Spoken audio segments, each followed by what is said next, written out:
19th meeting of the Plaquemines Parish Council to order at 2 p.m. Machine is open for a roll call.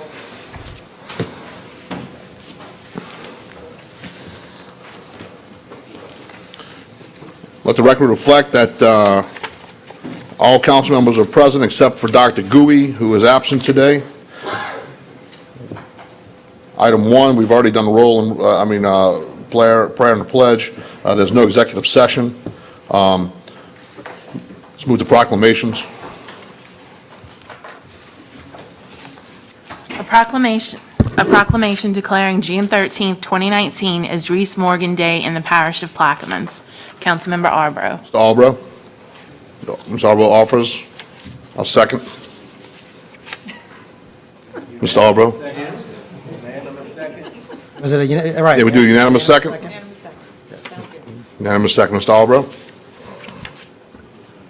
Yes, I won't divulge too much before she reads the proclamation, but I've had the pleasure of watching some videos and following this young lady's career and some amazing things so far, and look forward to watching her develop as things go on.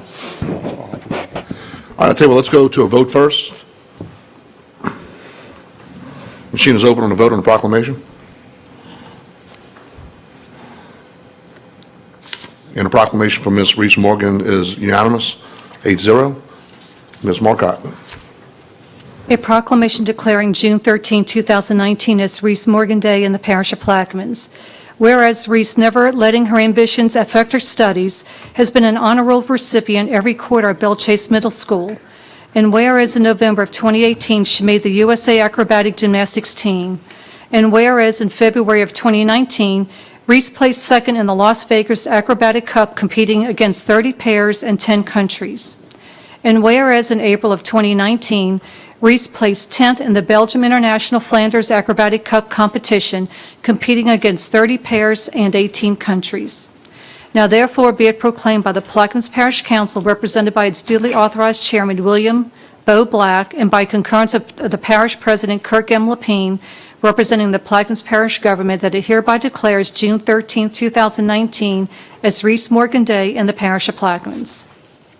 All right, thank you. Mr. Lapine? Well, Reese, congratulations. And I don't want Mr. Arborough to steal all the thunder, because I know you're in District 3. And I know your grandparents, and I'm glad you get your athletic talent from your parents, not your grandfather. But congratulations, you went all the way to Belgium, and I followed you on Facebook, and I just want to personally congratulate you and keep up the hard work. Thanks.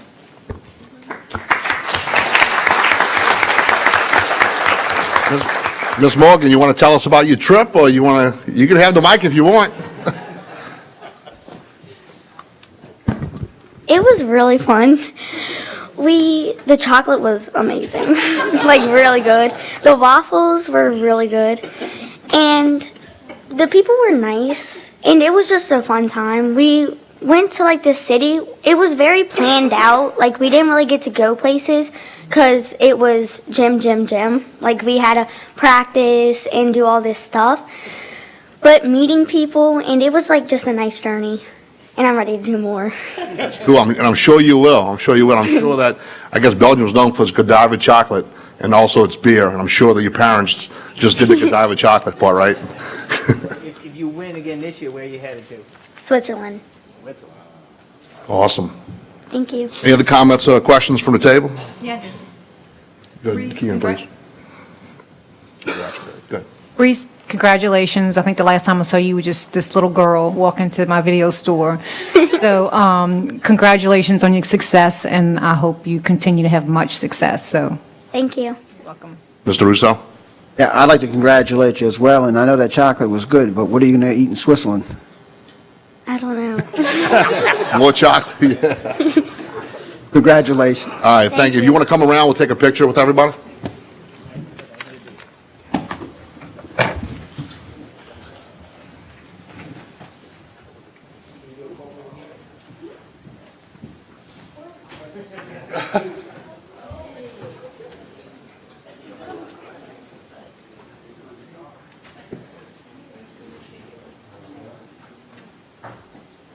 Poor thing came straight from jail.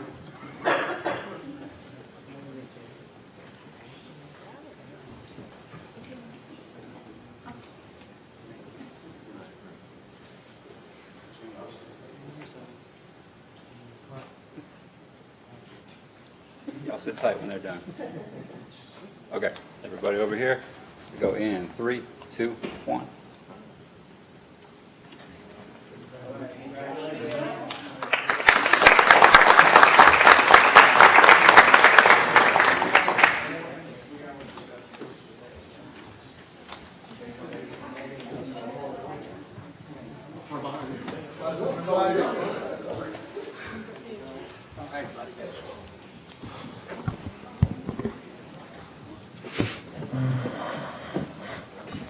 Council members, if you don't mind, cue in if you have any deferrals or withdrawals, please.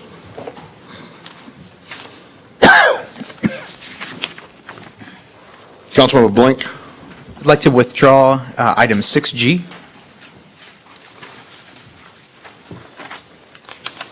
Defer.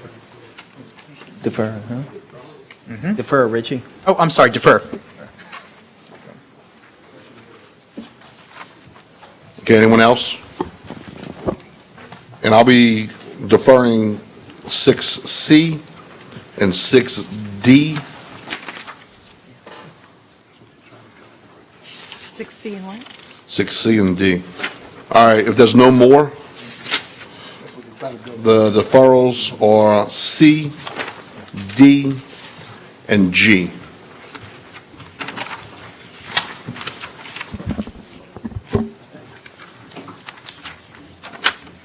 All right, with that, we'll hold, Mike, you here for construction permits too? Or no? No representative? All right, I'll pass over construction. Let's get other business out of the way. I'll pass over construction and then the other stuff. Mr. Lapine, you ready? You want a status report? Yeah, just real quick. All right. All right. Thank you, Mr. Chairman. Condolences go out to the family of Clyde Giordana.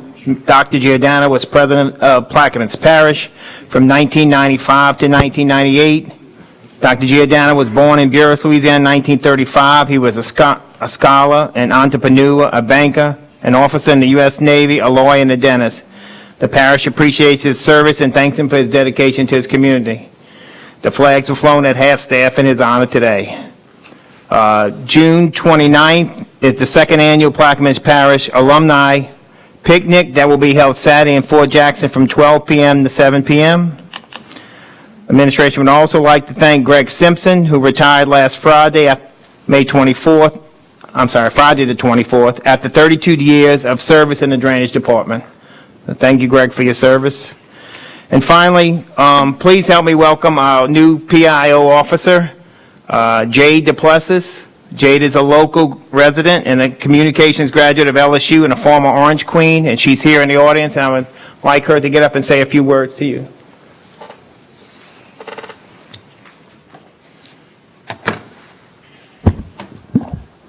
Good afternoon. Thank you, President Lapine, ladies and gentlemen, and council members. I'm truly honored to be a lifelong resident here in Plaquemines Parish and to serve my community in the capacity of Public Information Officer. My duty as Public Information Officer is to bring our vision to life through a deliberate approach, through effective communication, effective and accurate communication, dynamic relationships, but also creating a partnership through all parish entities.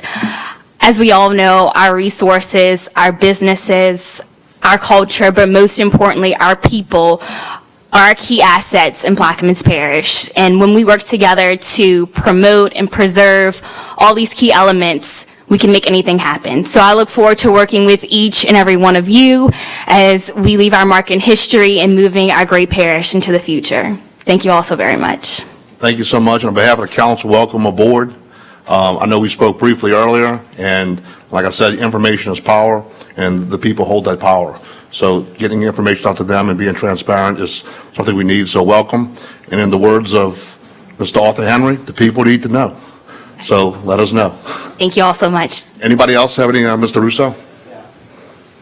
I'd like to congratulate you as well and thank Mr. Lapine for making a good choice. I liked your comments, your opening remarks, especially when you talk about accurate information to the public. That is most important to me, and I look forward to seeing you do just that. Congratulations. Thank you so much. I appreciate it. Thank you all. Councilmember Thalman, we got a couple in the queue. That's all right. Get used to this, you guys. I definitely have to get used to this. Welcome aboard, right?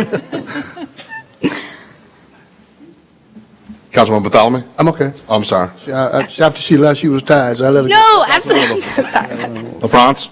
I just want to say congratulations to you, and if you half as good as your mother as she is for the school board, you'll do an excellent job. Thank you so much. I just want to say hello to our Secretary of the School Board, Mr. Plessis. Nice seeing you, and Mr. DePlessis. Thank you. Thank you. Thank you all. Welcome. All right, any bids and advertisements? None. Beer or liquor licenses, queue in, please, if you have any. Here you're talking about these numbers. All right, Mr. Albro? It'll be down. This one here, yeah. Circovich Fuel Center, renewal 7876 Bell Chase Highway. One is inside these. That's what, that's. All right, no more? Any questions or comments from the table, Whole thing. That's inside this. from the audience? Our machine is open. Exemption. And then number 3 will be the change in where the money goes. And we'll delete the other. We're deleting that the funds go to the operation of the pool. You see what I'm saying? He's in. I'm here. It passes 8-0. I'll tell you what, anybody have any objections to taking items 4A, 1, 2, 4, 5, 6 in Globo? All right, with none, Ms. Marcotte, 4A, 1, 2, 4, 5, and 6. 1, Harvest Midstream Application Number 2019-155, dated February 28, 2019. Install a 10-by-10 block riser platform around the existing block riser valve, West Bayou Mandeville and North Lake Leary. Councilmember Bartholomew. Number 2, High Point Gas Transmission Application Number 2019-153, dated February 28, 2019. Install concrete mats along the existing 26-inch MP 298 pipeline, Main Pass Area Block 54. Councilmember Bartholomew. Annie. Number 4, Time Energy LLC Application Number 2019-363, dated May 23, 2019. Removal of 3 4-inch flow lines associated with the previously plugged and abandoned VUG Delacroix Number 41 and Delacroix SWD Number 53 wells, Point Lahash Field. Councilmember Bartholomew. And number 6, Locks LLC Application Number 2019-262, dated April 10, 2019. Wheel wash, install pile clusters, drill the Delta Duck prospects, and install wheelhead protector. 2 6-inch and 2 4-inch pipelines, Delta Duck NWR. Councilmember Bartholomew. Have an offer? Mr. LaFrance offers, Mr. Bartholomew seconds. Any questions, comments from the table? From the audience? All right, with none, machine is open.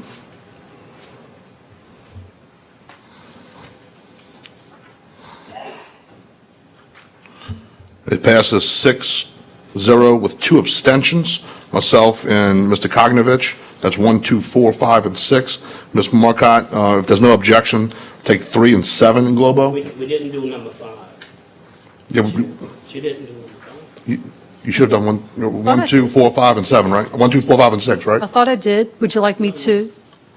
No, 1, 2, 4, 5, and 6, we're done. Okay. 6, 0, 2.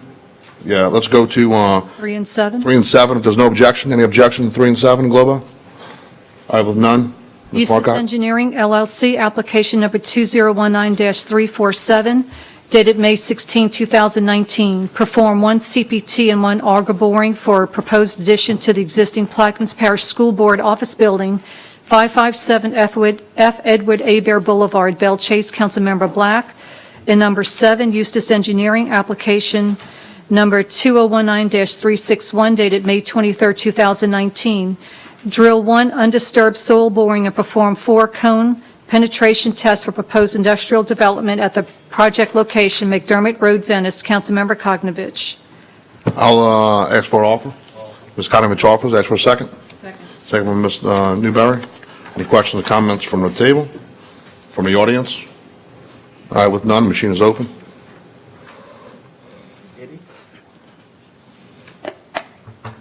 Mr. Bartholomew?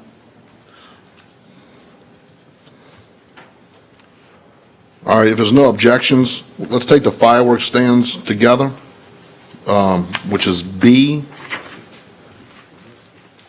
G, H, and I. Any objections? All right, with none, Ms. Marcotte, B, G, H, and I, and Globo. B, Cardinal Fireworks, fireworks stand renewal, 215 Avenue G, Belle Chase, Louisiana, Councilmember Gui. G, Lot Boys 2, fireworks stand renewal, 9273 Highway 23, Belle Chase, Louisiana, Councilmember Gui. H, Lot Boys 2, fireworks stand renewal, 1454 Woodland Highway, Belle Chase, Louisiana, Councilmember Black. And I, P&M Fireworks, Paul Tozan fireworks stand renewal, 9087B, Highway 23, Belle Chase, Louisiana, Councilmember Gui. Thanks. Can I ask for an offer? I'll offer. Mr. Blank seconds. Any questions, comments from the table? From the audience? All right, with none, this is on B, G, H, and I. The machine is open. That passes 8-0. Do I have any objection to taking the remainder, all floodplain in Globo? Take the rest in Globo, please. That's C, D, E, and F. C, Foster Kreppel duplex in a floodplain zoning district, 121A, Anglers Way, Port Sulphur, Louisiana, Councilmember LaFrance. D, Foster Kreppel duplex in a floodplain zoning district, 121B, Anglers Way, Port Sulphur, Louisiana, Councilmember LaFrance. E, Falcon Crest Trailer Park, number 1, Gary Falcon Trailer Park Renewal, Falcon Loop, Empire, Louisiana, Councilmember Blink. F, Fort Boothville LLC, conditional approval for new trailer park for 9 spaces, 41073 Highway 23, Boothville, Louisiana, Councilmember Koknovich. Koknovich offers. Extra second from Mr. LaFrance. Any questions or comments from the table? From the audience? With none, the machine is open.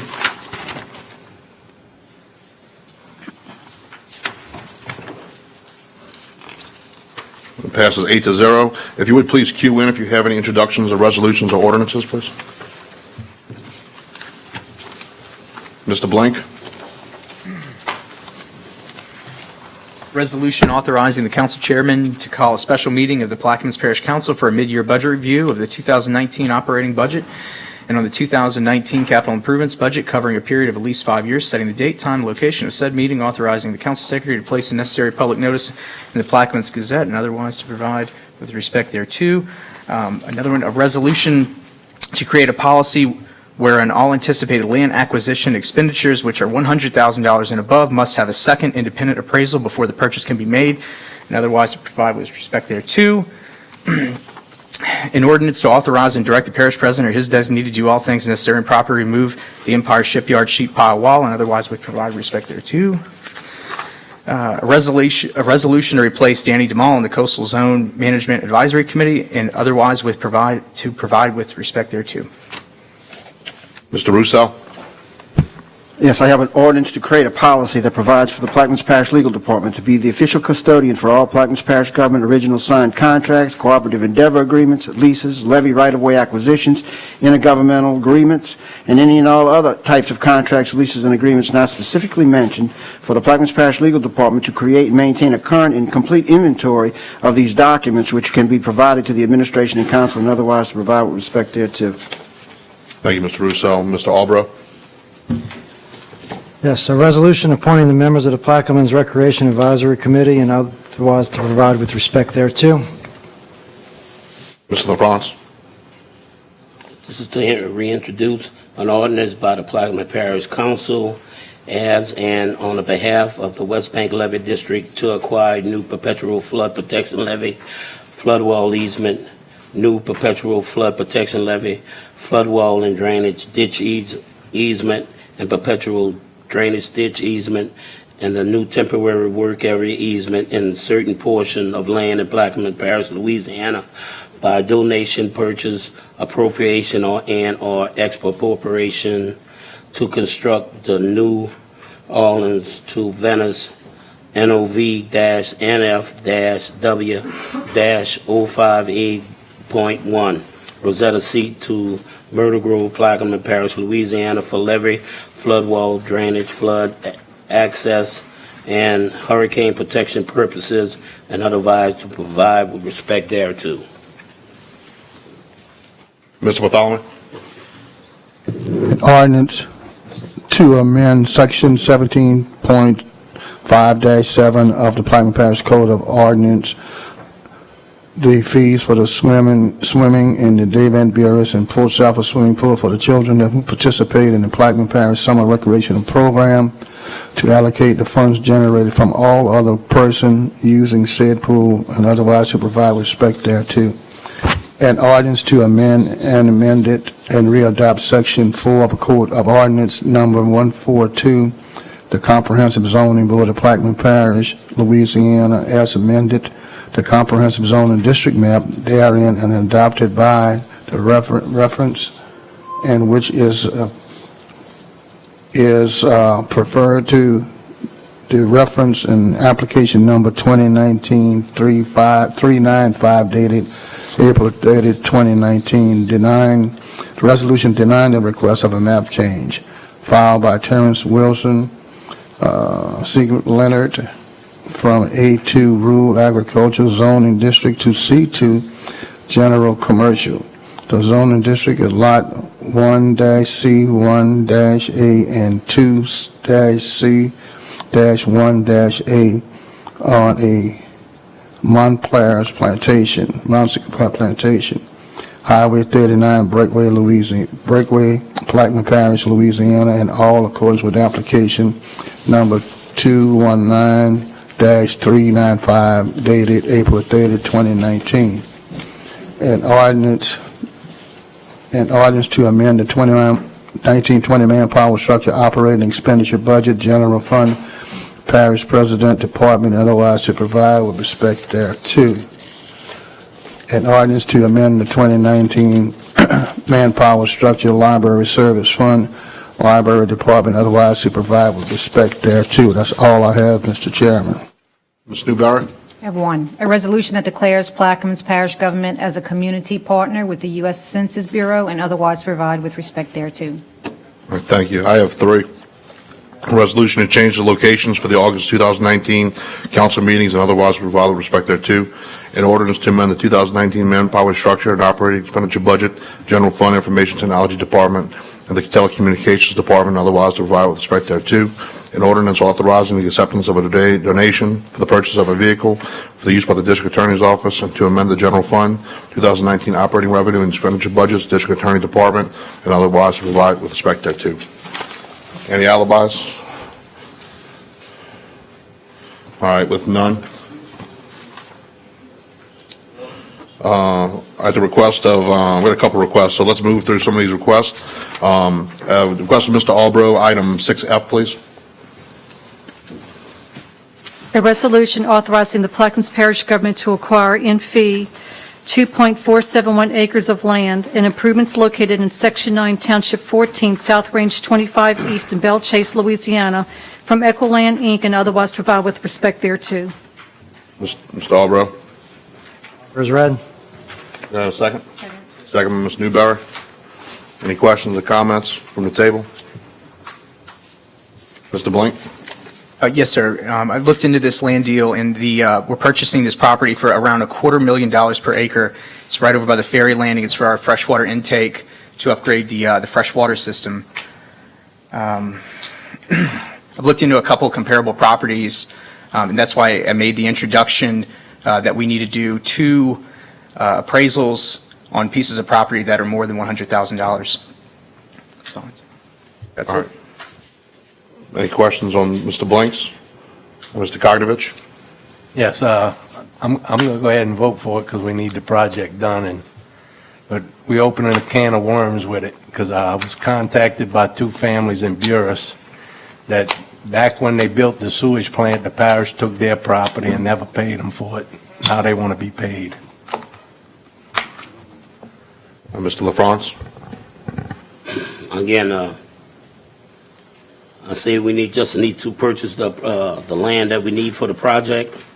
There's no justification for purchasing this project at this price. That's it. All right, any other questions, comments from the table? From the audience? Yes. Mr. Albrook, could you explain to the public what this land deal about? Why we gotta purchase this much property? I'm going to reach out to administration, but from, Your resolution. I offered on behalf of Dr. Gui, yes, but this has been going on for a long time. This deal is required for a large grant. Most of the pre-work has already been done, along with the Army Corps of Engineers, as far as the pipelines through the levee. Any deferment of this or trying to move it would jeopardize that grant, and we do not have the funds otherwise to provide the necessary improvements to our water department. How much is it? The purchase price? I don't have that information in front of me. Wait, come on. Resolution, we have a purchase price? $834,500. What is it, Mr. Black? $834,500. Whoa, it's almost $1 million. Wow. Man, well, the public know, so, man, this is kind of excessive, guys. We all know this is excessive. Mr. Blank? Yeah, I would just like to add that, in the future, when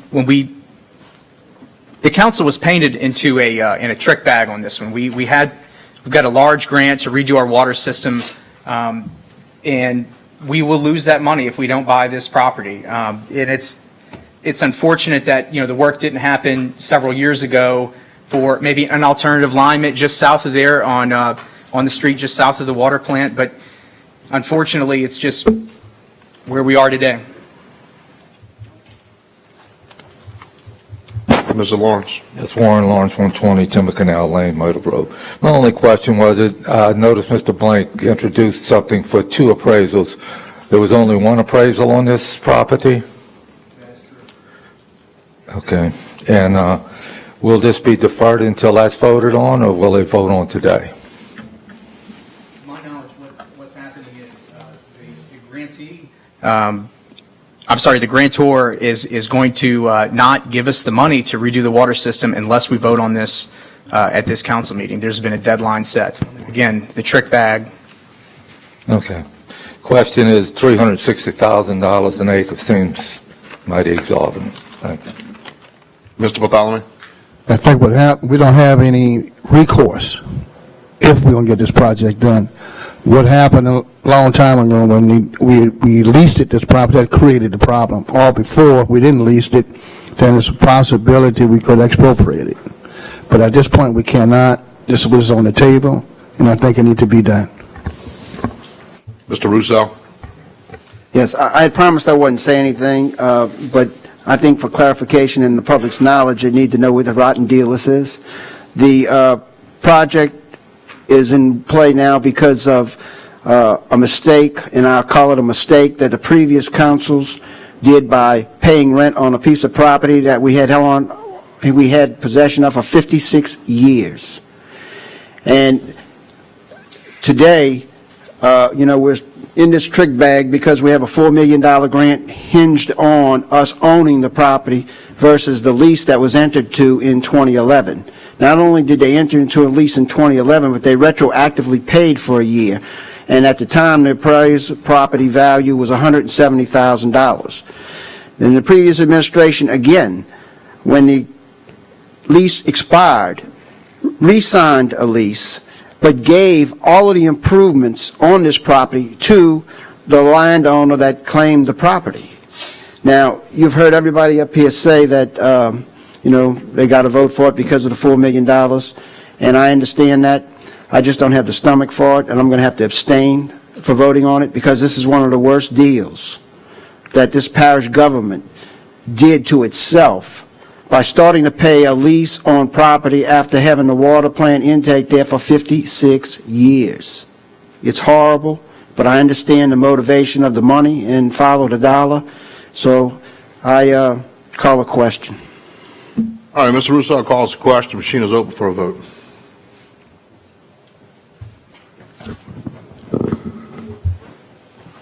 Now, item F passes 6 with 1 nay from District 5 and 1, 1 nay from District 7, and 1 abstention from District 5. All right, at the request of Councilman Blank, we're going to move to item G, 7G, please.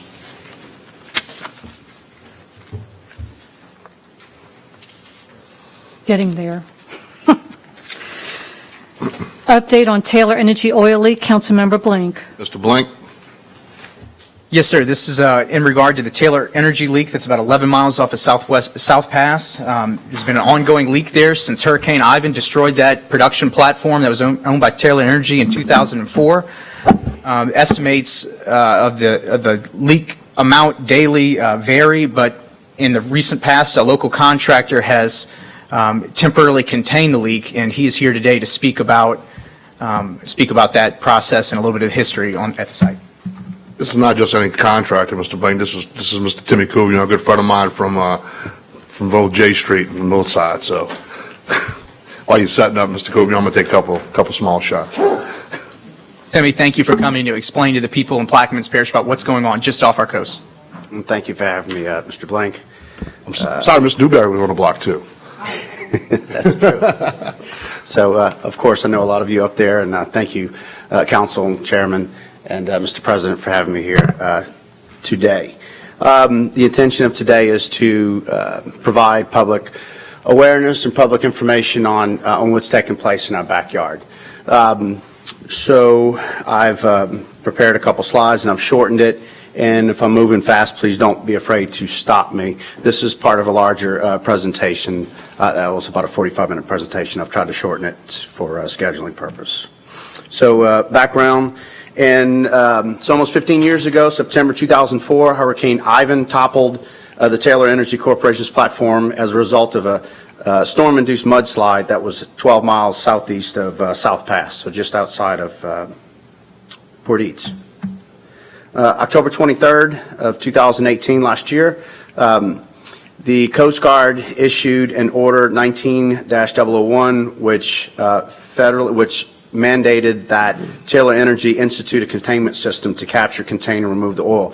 Up until that point, Taylor Energy had been saying that it's just gallons per day, and they've been a little bit deceitful. The Coast Guard and the Unified Command, which is made up of Coast Guard, NOAA, and Bessie, they funded different studies to prove otherwise. So the Coast Guard's position was that it was hundreds of barrels that were leaking per day at the time. It's certainly less than that. We had to, when we were solicited, we had to prepare to capture 250 barrels per day. There was a market research, a national market research sent out to 130 different oil contractors across the nation. The Unified Command selected 8 different proposals, 2 of which Taylor Energy was able to present, and then they had 6 different contractors that were able to give a 1-hour presentation. The Unified Command chose Kuvian Group and they also gave Taylor Energy the opportunity to contract us direct to implement our particular design. TEC declined to enter into a contract with us. After notice of federal assumption, so the Coast Guard said, well, if you're not going to do it, then we're going to do it. So they opened up the Open 90, it's the Oilfield Liability Trust Fund, to fund the project, of which subsequently they will invoice Taylor Energy for the money for the recovery, for the expense of the cost. So notice proceed was given to us on November 19th to start the process. Since then, we designed, we fabricated, and we installed a subsea system that's currently being operated. As a matter of fact, today they're finishing with our 4th pump off. So today we've captured so November 19th we started, we designed, fabricated, installed, and then started maintaining the system. Now for about 60 days we've captured almost 70,000 gallons of oil. So kind of get that 70,000 gallons of oil has been captured, and this is just in the past 2 months. So this has been going on for 15 years, right? It's pretty mind-blowing. More background, this is sort of an artist's rendition of kind of one scenario of what had happened. Mudslide had sheared the legs and toppled the platform. It's in 450 foot of water. Well, it used to be in deeper, but the mudslide shallowed it up some 100 feet in different areas.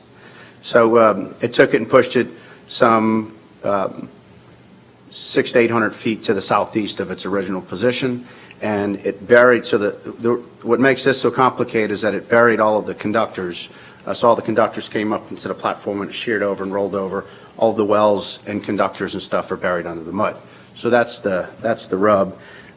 You can't get to anything. So what we did was we came up with a system to capture. If you look at the yellow box, it's a shallow box. We did that for constructability and speed, and we were trying not to store a lot of gas. It has a lot of gas and oil and well water. It's coming up with it. The gas is the driving mechanism that takes the oil and water from the dome into the separator. And then in the separator, we separate gas, oil, and water all subsea. The water comes out the bottom, gas comes out the vents, and the oil gets stored on those 5 containers that are strapped onto the jacket. Now, just to kind of give you a bit of a magnitude, the clamps that hold those containers onto the jacket, if I was to stand inside them, I could raise my hand and touch the inside of them. So all of this stuff is large. Okay, so this is what we found on December 15th. We did a survey. This is an echoscope image. So if you look, it looks like an underwater volcano, okay? And it is. It's that's oil, gas, water, and sediment that's caught in the oil bubbles that we're able to ping a sonar image off of to be able to render this view. So the jacket is laying on its side, and then this is the oil and such that's coming up from buried wells. There's been, Taylor Energy, Will Piku, has stated that it's that it can't be contained because it's like whack-a-mole. It just keeps coming up over here, it's coming up to over here, or that it's micron-sized droplets that gets squeezed out of the soil, and that's what's creating the sheen for the past 15 years.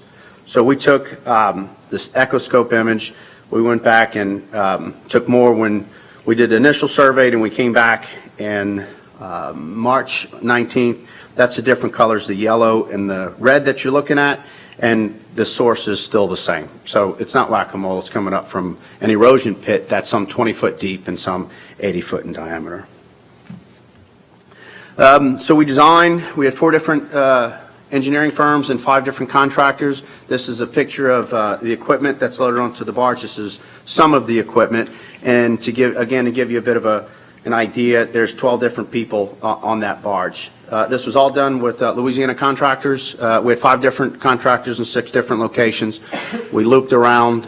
We had to integrate all the different fabricators to be able to meet the timeline that was required.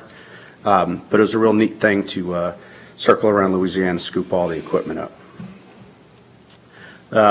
So this was that earlier image, the echoscope image, and then this is after we'd installed all the equipment. As you can see, we are 99.9934% effective. When a northwest current blows to the southeast, we weren't able, so we had to lift the dome above the seafloor so that sediment wouldn't get airlifted into the system. So we chose a certain number, but with the erosion pit being a different size, we're high off of one corner. So we get one current that does blow some of the oil out of it. So from time to time, it's been reported now that we get a gallon or 2 gallons kind of the sheen. To see the sheen is very, very difficult. And that's a reminder that this is a temporary solution to a bigger problem. This is a few pictures of overboard and some of the structure. This is the porch. It's more like an awning over, like over the door. This is the structure. They got chains that go up to the main jacket. This is the dome that's being overboarded. This is the capture device.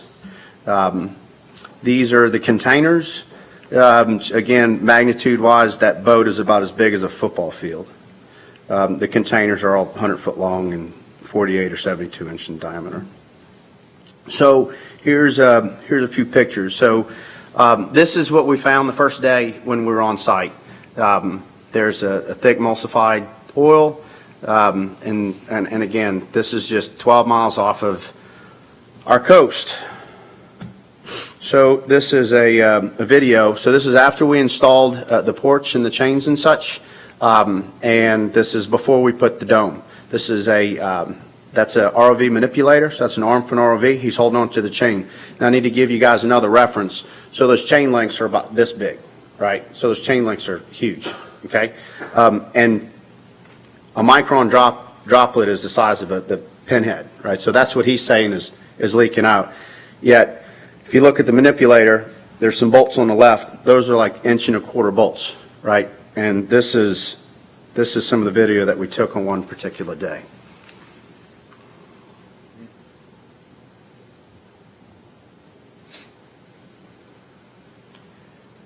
There's much sea life there. There's an amberjack. And this has been going on for 15 years. To me, that's just wow.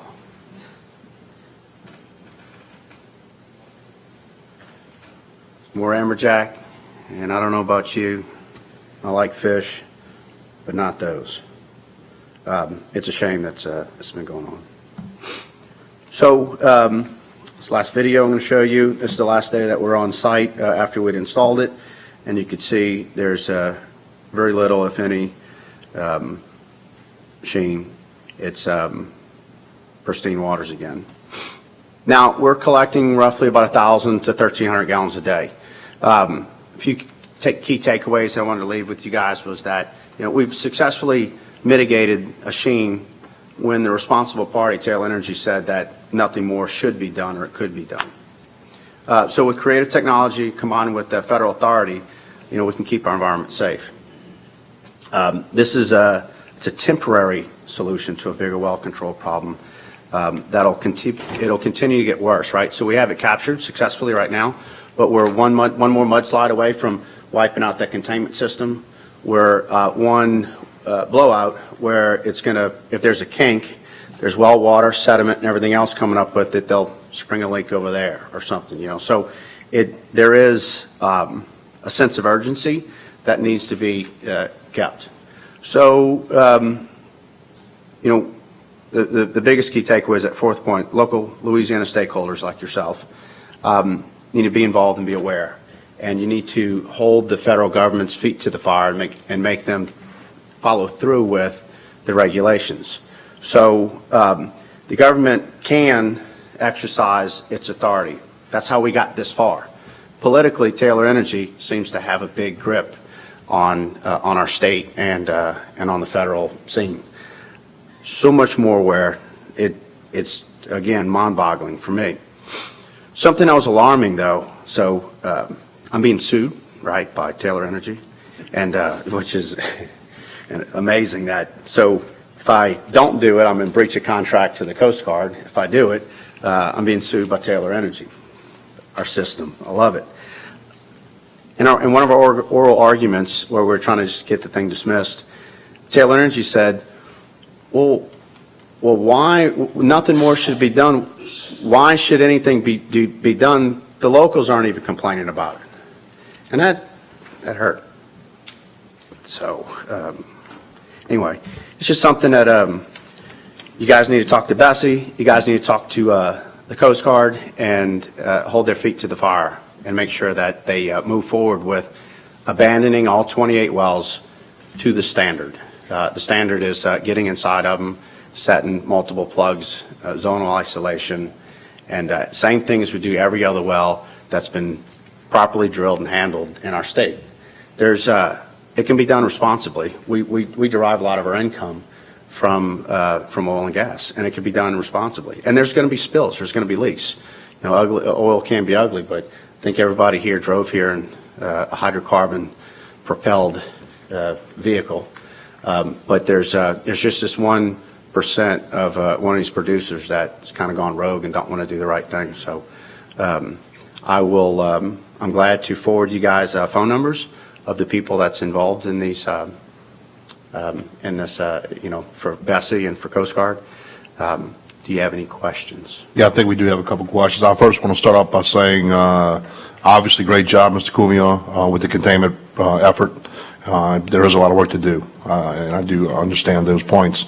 On a personal note, I really wanted to just point out that it's great to see folks from our community, born and raised in our community, giving back and doing so much work to help protect our environment and our way of life. So thank you that. And on a personal note, really great job.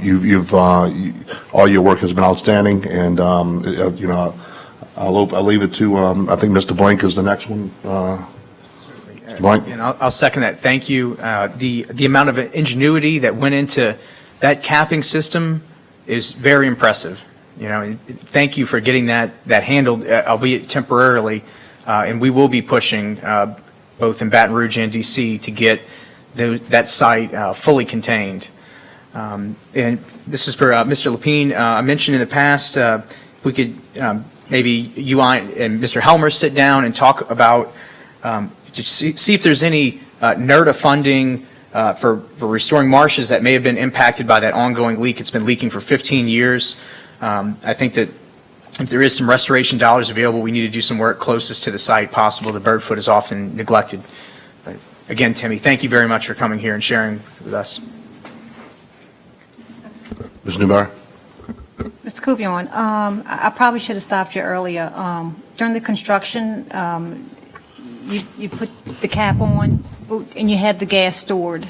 Is that correct? Is that gas or is that venting. oil? So the gas is. What happens to that? The gas is used to drive the oil and water into the separator, and then it is vented off into the water column. Thank you. So gas is, although it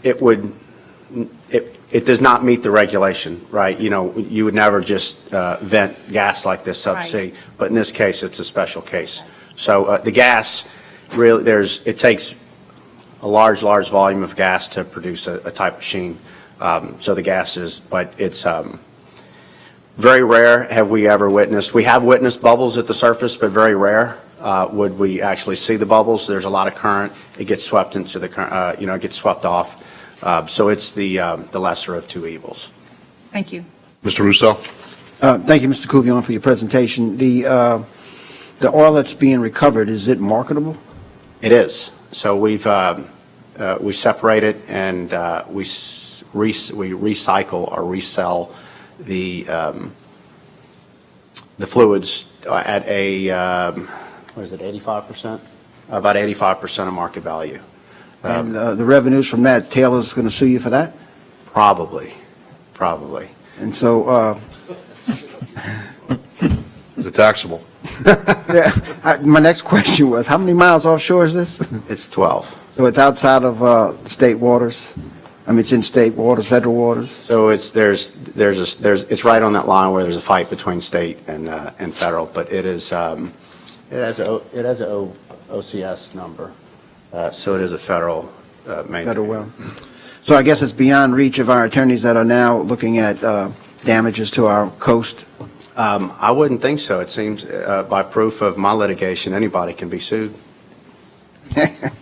That may be a matter, Mr. Russo, for LASCO. Yeah, I was just curious to see, So the current certainly carries the oils into our state waters. So I would think that with the possibility of the fines and such, that there should be some type of reclamation towards Louisiana waters. Absolutely. So we need to consult with our attorneys then. Thank you.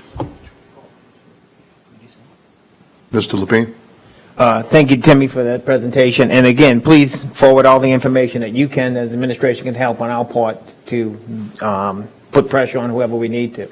But a question I have, Tim, you talked about Taylor's other wells, about capping them up. Are we in danger of this happening again with another well? So this is multiple wells that are leaking. So in our shallow waters, one well's drilled here and the Christmas tree comes up above sea. In this case, multiple wells are driven from a a bay area and then directionally drilled out. So all 28 wells came up to one single platform. So all 28 wells are leaned over and buried.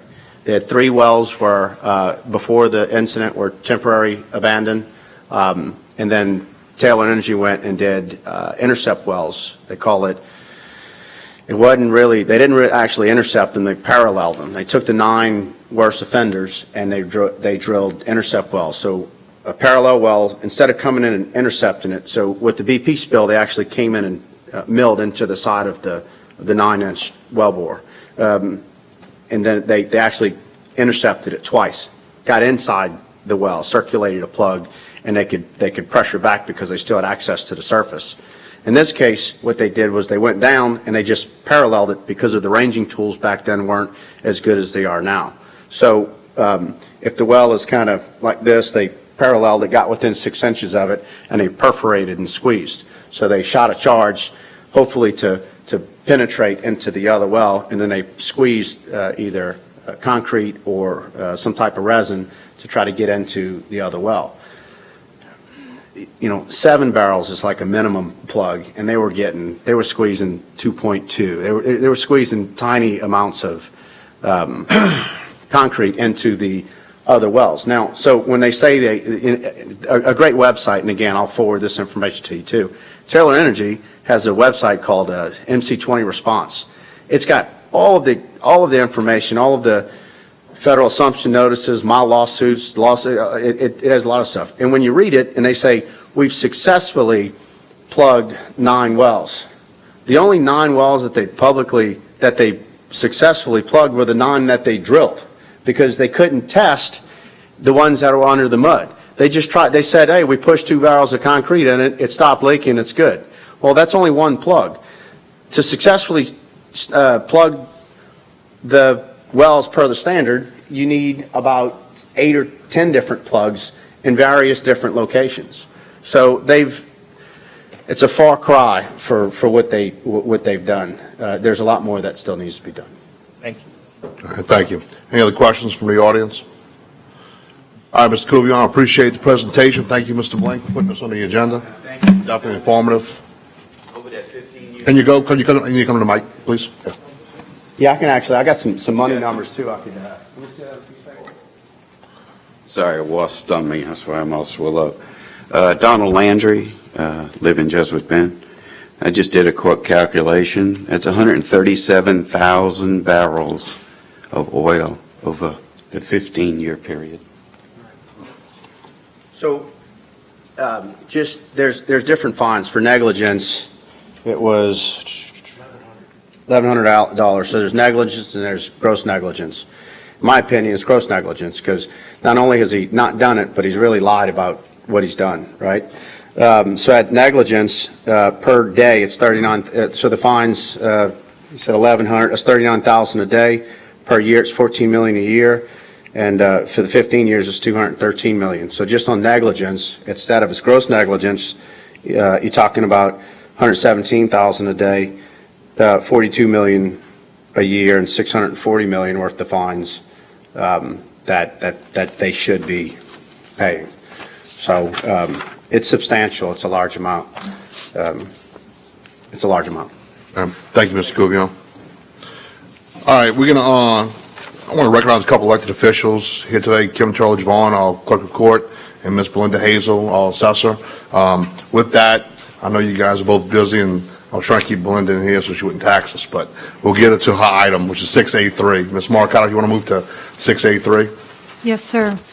An ordinance to declare the millage rate levied upon the dollar of the assessed valuation of all properties subject to ad valorem taxation within Plaquemines Parish, Louisiana for the year 2019 in accordance with Article 7, Section 23C of the 1974 Louisiana Constitution and otherwise provide with respect thereto. Mr. Albro, on behalf of Mr. Gooey. Offer Mr. Albro in a second. Can I have a second? I'll second. Mr. Albro.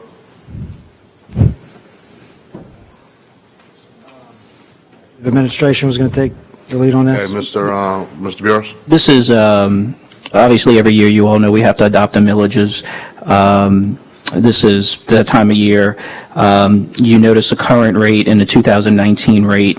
What this millage does is allow us to collect up to the, what's called the authorized max, because there's reassessment next year, and if we don't raise it up to this current, to the proposed 2019 rate, we'll lose the opportunity to collect taxes based on that rate. I'm not an expert in that area. That's why we have Ms. Hazel here. And if you have any other questions related to, what impact it has on our budget or revenues, Mr. Surpass is here as well. Okay. Any questions from the table at this time? Mr. LaFrance? I can't support this. This is a tax increase on the people. When we are not willing to collect the money that is owed to the government from the port, shame on us. We need to collect what we are owed from the port before we try to add taxes to our people, to our local people. That's it. Anyone else from the table? Mr. Kaganovich? Can you tell us how much this is going to cost the people on their house? Well, Yeah, we'll wait for Ms. Hazel.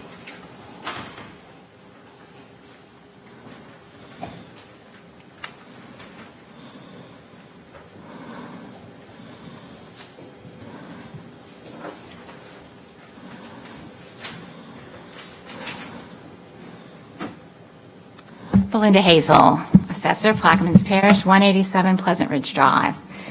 You're asking for a specific valued house? an average? An average?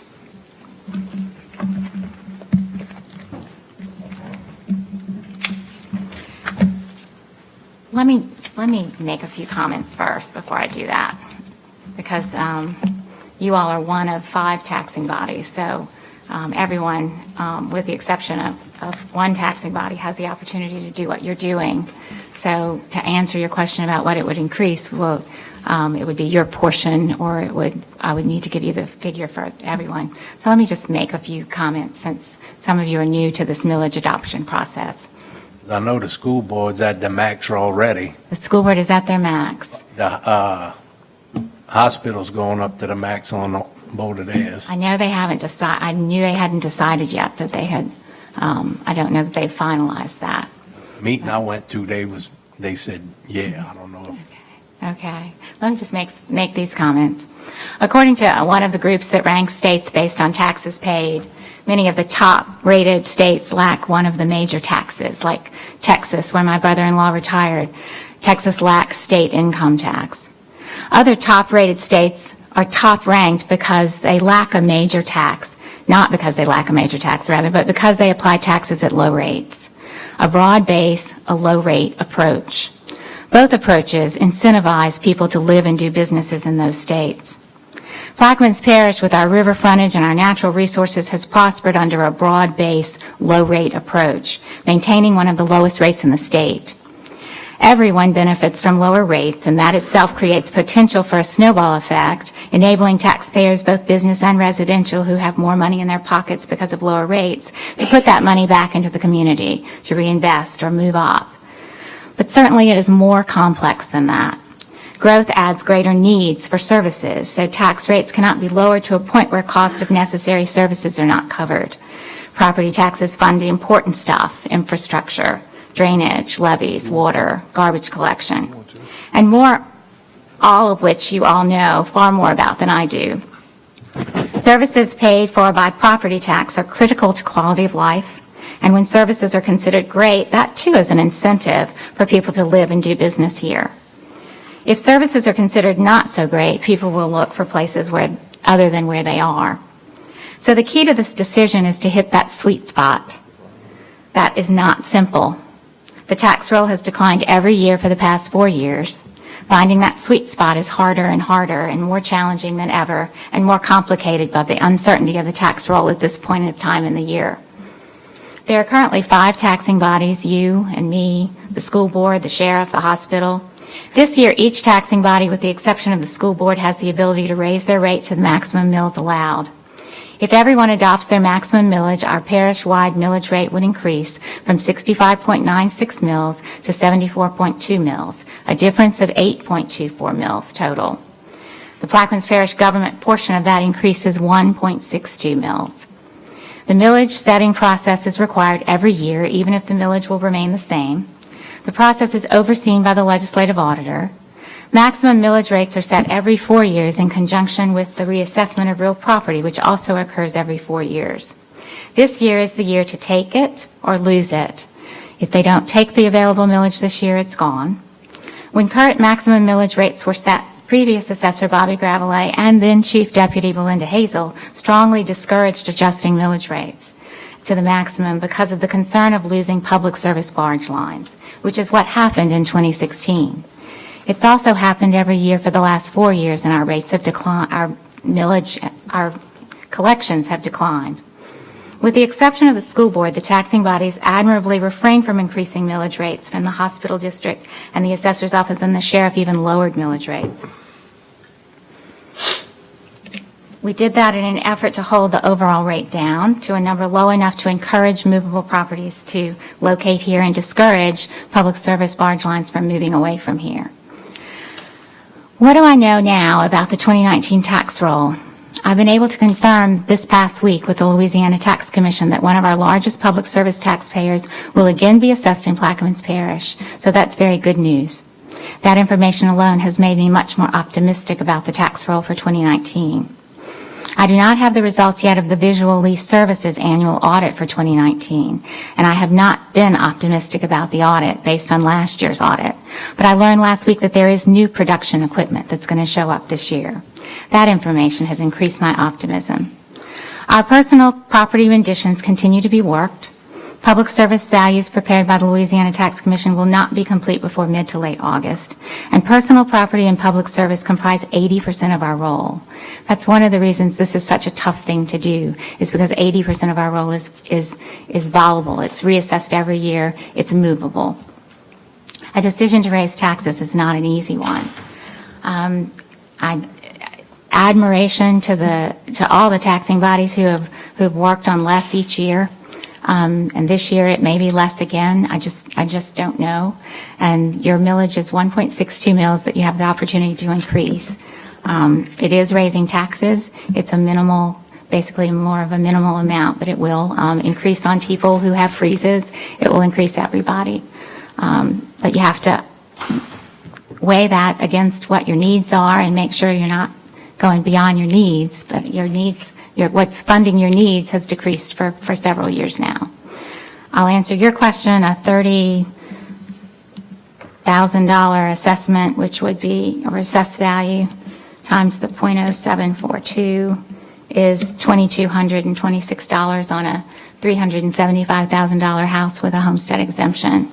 That same tax bill without the increase for all the taxing bodies would be around a little under $2,000, so a couple of $250 increase on a $375,000 house if everyone were to increase to their max. One reason we losing the tax roll is because we keep letting the port buy property for other businesses, right? Touché. And then the barge companies, there's no way to keep them from moving their office, right? There Barges is, still stay here. they are taxed where their agent is located, and there are a couple of parishes. There's East Feliciana, who has a millage rate of under 50. They're like 49.5 compared to our 66. And Point Coupee is around 53 mils compared to our 66. So there's a pretty good gap there between us and them now that what we've been doing to keep the millage as low as we could hasn't kept them from moving. I have been looking into some other alternatives.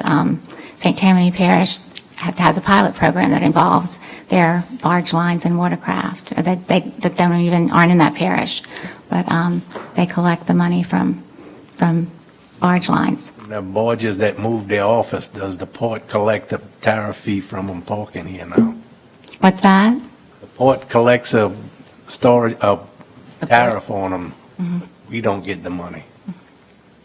Yeah. It's tough. It's tough. It's your decision. Assessors don't like increases in millage because we want to broaden that base and lower that rate, but sometimes you have to do what you have to do. So I'm going to leave it with that unless there's more questions. I was just told we are the port, but the people who's going to pay their house taxes aren't the port. There's one rate. Most parishes don't have one rate that covers the entire parish. We do. So whatever you do affects everyone on the roll. Ms. Hazel, I have a few questions. Sure. The first one is, has any other taxing body rolled up or stayed the same yet? I didn't think anyone else has done it yet. They was supposed to vote on it their last meeting. I didn't get to go to it. But all of them that was there that night, except for maybe two, maybe Keith could talk about it, but they was talking about going up on it. Sarah, do you have knowledge? I have no idea. Okay. All right, so, I mean, So no one yet yeah. is to our knowledge. So this is the disparaging thing to me. And I think we have had this conversation. So this parish was oil and gas revenue rich for 60, 70, 80 years. Oil and gas is not producing where it's historically been for the last 5 or 6 years. We're paying bills on credit. And when I say credit, we're taking BP one-time funds to actually balance the budget. That runs out in 2 years. The disparaging part of it to me is that for those 70, 80 years, we didn't have to have a large distribution of millage or mills to the PPG. We were allowed to live off of the oil and gas revenues and some other things. So when you look across the board at the 65.96 mills that are distributed amongst the taxing bodies, Plaquemines Parish government, the one we actually represent, we don't represent the school board, the sheriff's office, or the assessor's office, we don't represent the hospital board, we represent the people of Plaquemines Parish as the Plaquemines Parish Council. We get 15 mills out of that 65.96. The sheriff's office roughly gets 17.5. The school board gets 27. The hospital board gets 5. 1/3 of what PPG gets. And they're going to roll up more than likely. The assessor's office gets a little bit over 1. Yes. If we roll up to our max, we're rolling up to 1.62. 1.62 mils. 1.62 mils if we roll up. That is pretty minimal. That's right over $1 million. It's very minimal, yes.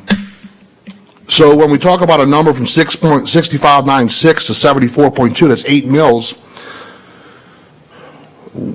When are the other taxing bodies going to realize that the Plaquemines Parish government, who is struggling financially, are the ones who cut the grass, who provide the water, who take out the sewer, who take out the trash, who provide fire protection, who provide emergency responses, EMS, etc.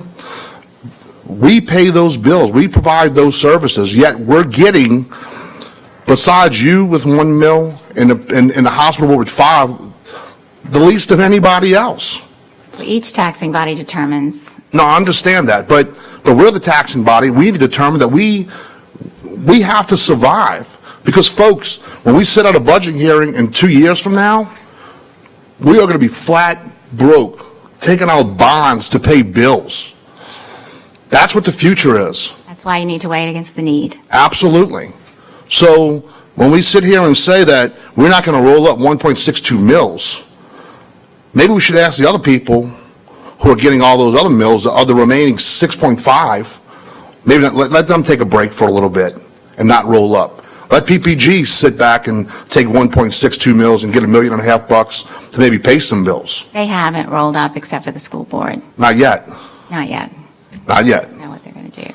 So I'm just an advocate. I don't want to tax people.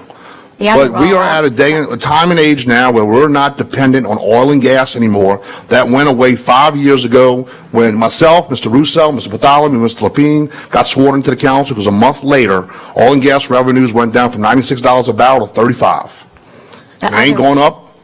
Maybe the price of the barrel goes up, but the production isn't. And I think Mr. Tommy Surpass can attest to that. So I'm adamant about this, not because I want to tax people, it's because I want people to have the services that they need. So I am voting to roll up to 1.62, and I would encourage the other four taxing bodies not to, and let the parish have a break for once. The other taxing bodies, 0.82 for the hospital, 0.55 for the sheriff, 0.25 for the assessment district. Mr. Blank. Yes, sir. Ms. Hazel, do you have a couple of recommendations that we can do to attract some movable property here? Low millage is the one, like inventory, those kinds of things. And we get a lot of, we've always, as Bo pointed out, always been very spoiled by having so much. 80% of our roll is industrial and business, personal property, and public service. Sure. So we with our 23,000 or so people have a lot more money in our assessments than a lot of parishes do. I mean, has anybody that you know of from Plaquemines Parish government or the local business association or anybody like that went out to find movable property that would come here? We have a very low millage. It's the fourth lowest in the state, where we could maybe get some barge lines, make it attractive to folks to come here. Maybe some conversations could lead to some additional revenue there. I can say that we are beginning to work to try and find some efficiencies. Maybe look at leasing unused property and things like that to try and get our costs down on our end. Sure. But anyway, maybe I'll talk with Keith and Kirk about finding some movable property that would like to come here. Sure. To add to his question, though, how much movable property has moved here and got on our rolls recently? I don't have a specific answer. I know there used to be companies, we go out on the 1st every year to take pictures, and there used to be I know there were at one time companies who would move their equipment here for the 1st. When you say used to, this is way before your time? It's way before my time, and it's not something that I don't know if they're here on the 1st, but not here on the 2nd. So my point But is, we have inventory here that's but stored here but because of no the rates. new companies have come in probably in the last 5 to 10 years? I don't know that, yes or no. I don't know. I can look that up. I would for assume you. that if you didn't know, it'd probably be no. So my point is, Well, no, I mean, like in the personal property department yesterday came running and we've got, so-and-so has new inventory. I don't know them off the top of my I'm talking about head. like the barge lines and stuff, the folks that, Anything movable? yeah. But I think my point is that we've had low millages for many, many years, and nobody's have. coming. And Nobody's coming. People, well, we've lost two, and we haven't rolled up We've on the lost mill. barge lines, which is where their agent's located. Okay. I don't know that we've But lost. that's huge revenue sources. I'm sorry? That's a huge revenue source. though, Those right? are a huge revenue source. And they've left even without rolling up mills. They've left for lower millage. Right. Mhm. Well, exactly. So they have left when we haven't rolled up anything. So They have left for the lower but millage. yet nobody has come. They've left for the lower millage, period. Okay. And then, yes, there's a gap between us and the lowest millage. Right. And you're not going to, the 1.62 is not going to change that gap And the greatly. 6596 isn't going to attract anybody else either because nobody's coming anyway in the last 10 years. We're still losing the barge lines, that's right. Exactly. Mr. Lapine? For clarity, Ms. Hazel, other taxing bodies, entities, they roll up their millage. When is the last They time have the not- government's they ever have- rolled up? The school board has rolled up, but School no one board. else. Okay, when is the last time the government's rolled up? Nobody has rolled up this past 4 years, other than the school board, and some have rolled down, or not rolled down, but gone down. So the government hasn't rolled up in at least 4 years, maybe more. I thought it was more than that. They have been in the 4 years that I know of. I don't know when you all rolled up prior to that. But yeah, we've had low millage. That's one of our strengths. I agree, but I agree also with Mr. Black is saying, we're at 15 mills where the school board's at now 27. Well, that you And all we- set yourselves. It's a little frustrating, you know, but it's also, we have done our due diligence in the last I agree. few years. We had, and when Mr. Gravelet would get up to the microphone and say, don't roll up, we had good And you didn't. revenues from the oil, and we didn't. We were very astute, but now we're at a predicament now. You didn't roll up, and we've continued to lose the barge lines. Mr. Bartholomew? Yes, I'd like to address also the thing you talk about movable property. They do sneak them in the parish. Well, it's the East Bank where I've heard of where they. Yeah, I'm just saying, I tell you, they sneak them in. And by the time we do tax it, they leave. So we can catch them when they come in and tax them right then and there. That's right. Because they're escaping to pay somewhere else, but they're hiding out in Plaquemine Parish. Yes. Yeah, So, we try but to take pictures of them. I do believe we hopefully will become more aggressive with our economic development pursuit of trying to find some mechanism that we can offer to these companies out there that make it more convenient. Or since we can't deal with the millage, but maybe we can offer services that would accommodate them a whole lot better than where they are, that could make up the difference. I don't know, because some of them have issues.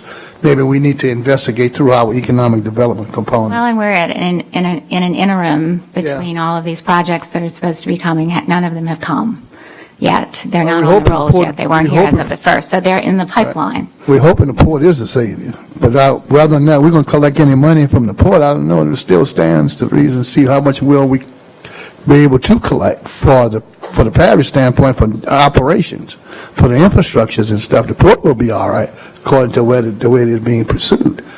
But what part of that going to impact the parish, the financial end of it? So that's the thing we got to constantly be working on to make sure that it can replace the oil component, hopefully. And yes, the oil and gas field has definitely changed. We are going to get an increase this year on the oil and gas wells, and that will also help us a little bit. It keeps that aspect or that portion of the roll from declining. Because those things depreciate annually, but they're going to increase the cost schedules. Any other That's all, questions? Mr. Chairman. Okay. All right. Well, we got a couple. What's that? A few people in line. in the Oh, queue. people behind me? No, up here, Mr. Albro. Oh, okay. I'm sorry. Increase based on a $375,000 house, it was 200 per family? 200 to 250, yeah. What is the exemption rate? Like That was a $375,000 house taking $75,000 off. $150,000 house has no increase? $150,000 would have, $75,000 is the exemption amount. That's the exemption, thank you. Mr. Blank? Sure. Just want to tie things together. Sometimes things seem unrelated and they aren't, but in the past, we've given a lot of industrial tax exemptions for large industrial projects that are getting ready to come here. And I just want to point out how, even though we are on the brink of having these entities come here, we're having to have an increase on residents here, and that in the future, it's important to, be getting our fair share from the very beginning, that we need to know our worth, that we have so much deep water frontage along the Mississippi River and so much vacant land, and there's just only so much of that in this country. And then the other thing is I will be offering up my time to, help Keith if he's willing to have it, to go visit with some owners of this potential movable property and to do my share to bring some of that taxable property here. Thank you. Mr. Russo? Thank you, Mr. Hazel, for your presentation. We sit here and we talk about the projects that are coming forward with the port. It seems like the first two that may be reality would be the Plaquemines Liquid Terminal and VG LNG. Both of those have dire consequences for our taxing because the Plaquemines Liquid Terminal is paying in a pilot. We haven't gotten past how that pilot funding will circulate in our local economy other than the port's budget. Between the meetings, I began having that conversation with Mr. Matthews, and so hopefully that can get worked out. Well, Mr. Matthews hasn't shared that with us. Okay. Well, I mean, down the line somewhere that we can But the point is put in there how the monies can be distributed. I know, but my point is this. The reason I supported the Plaquemines Liquid Terminal and the pilot in that one instance and that only instance is because we are the sole governing authority of the port, and these 9 individuals will decide where those funds go. As you heard earlier, that the offset from the other taxing bodies are way up here and we are way down here, I view that as an opportunity to get here, if we are still the sole governing authority of the port and decide where those funds go. To redistribute those to those higher millage taxing bodies will not get us there. Now, if he's talking to you about that, I think he needs to be talking. I was talking to him about that. Well, you talking to him about that. I think that this body needs to be deciding where that money will go to try to balance that offset. The second part of this sentence is the VGLNG. We know that they have the 10-year exemption already guaranteed by the state, basically. They're grandfathered in for 100% for 10 years. So that doesn't seem to be, The first, the Plaquemines LNG, not the Delta. well, the delta is a long way off, if we could even get the first one in. And they are guaranteed the first one for 10 years. The only benefit that we might see is some sales tax and jobs. You should see sales tax. That's providing that they do purchase here and they don't build everything off-site and just move it in, where there's no sales transaction in our jurisdiction. So there's a lot of questions about all of this that are not being discussed, at least in my office. They may be being discussed in other offices, with this port trying to supplant the oil and gas revenue that we lost with all of these industry jobs and this industry income. I welcome the jobs, but as you know, PLT is 20-something jobs, and it's a pilot. Pilot, yes. So without knowing what the thinking is of this body, how do we really know what the future is going to hold as far as the tax revenue? You heard we're going to lose the BP money in a couple of years, and I think it's next year. So I'm concerned about it as well, and the 1.2 millage roll forward is not a big issue for me. Right. It's The big issue for me is how do we run this government more efficiently, honestly, and be able to provide a legitimate reason to the public why we roll this forward. And with some of the things that are going on today, when you tell them that you're going to roll the millage forward, they want to know, well, why are you giving this away? Why are you doing that? And that'll be a discussion for later. sure, of course. But I want to make sure that this body is hearing loud and clear what we're facing in the future as far as the pilot and VG, which are the 2 projects that I see as viable. There's also was the amendment that we voted on about 3 elections ago statewide. So there's no tax dollars during construction work in progress. So your total time period would be whatever the construction period is, plus the 10-year exemption. That would be no property tax dollars. There'll be sales tax dollars. There'll be domino snowball effect of workers and other businesses spinning off, that sort of thing. There'll be the contractors, equipment, that sort of thing that'll go on the roll. So we will not receive any benefit of these projects until they're completely completed. They can, if they complete a phase, the way it's written, you can put if one phase is, if they're doing it in phases and one phase is completed, you can do that. I don't know that whether they're doing phases or not. But yes, otherwise, yes, there's no property tax during construction. There's no property tax for the 100% 10-year original ITAP property. The other ones that follow, you can't get a 100% 10-year ITAP anymore. So you would get the new version, which is 20% would be on the rolls, 80% exempt. And so that would be where Delta would fall in. So we have a rough 3.5 years ahead of us.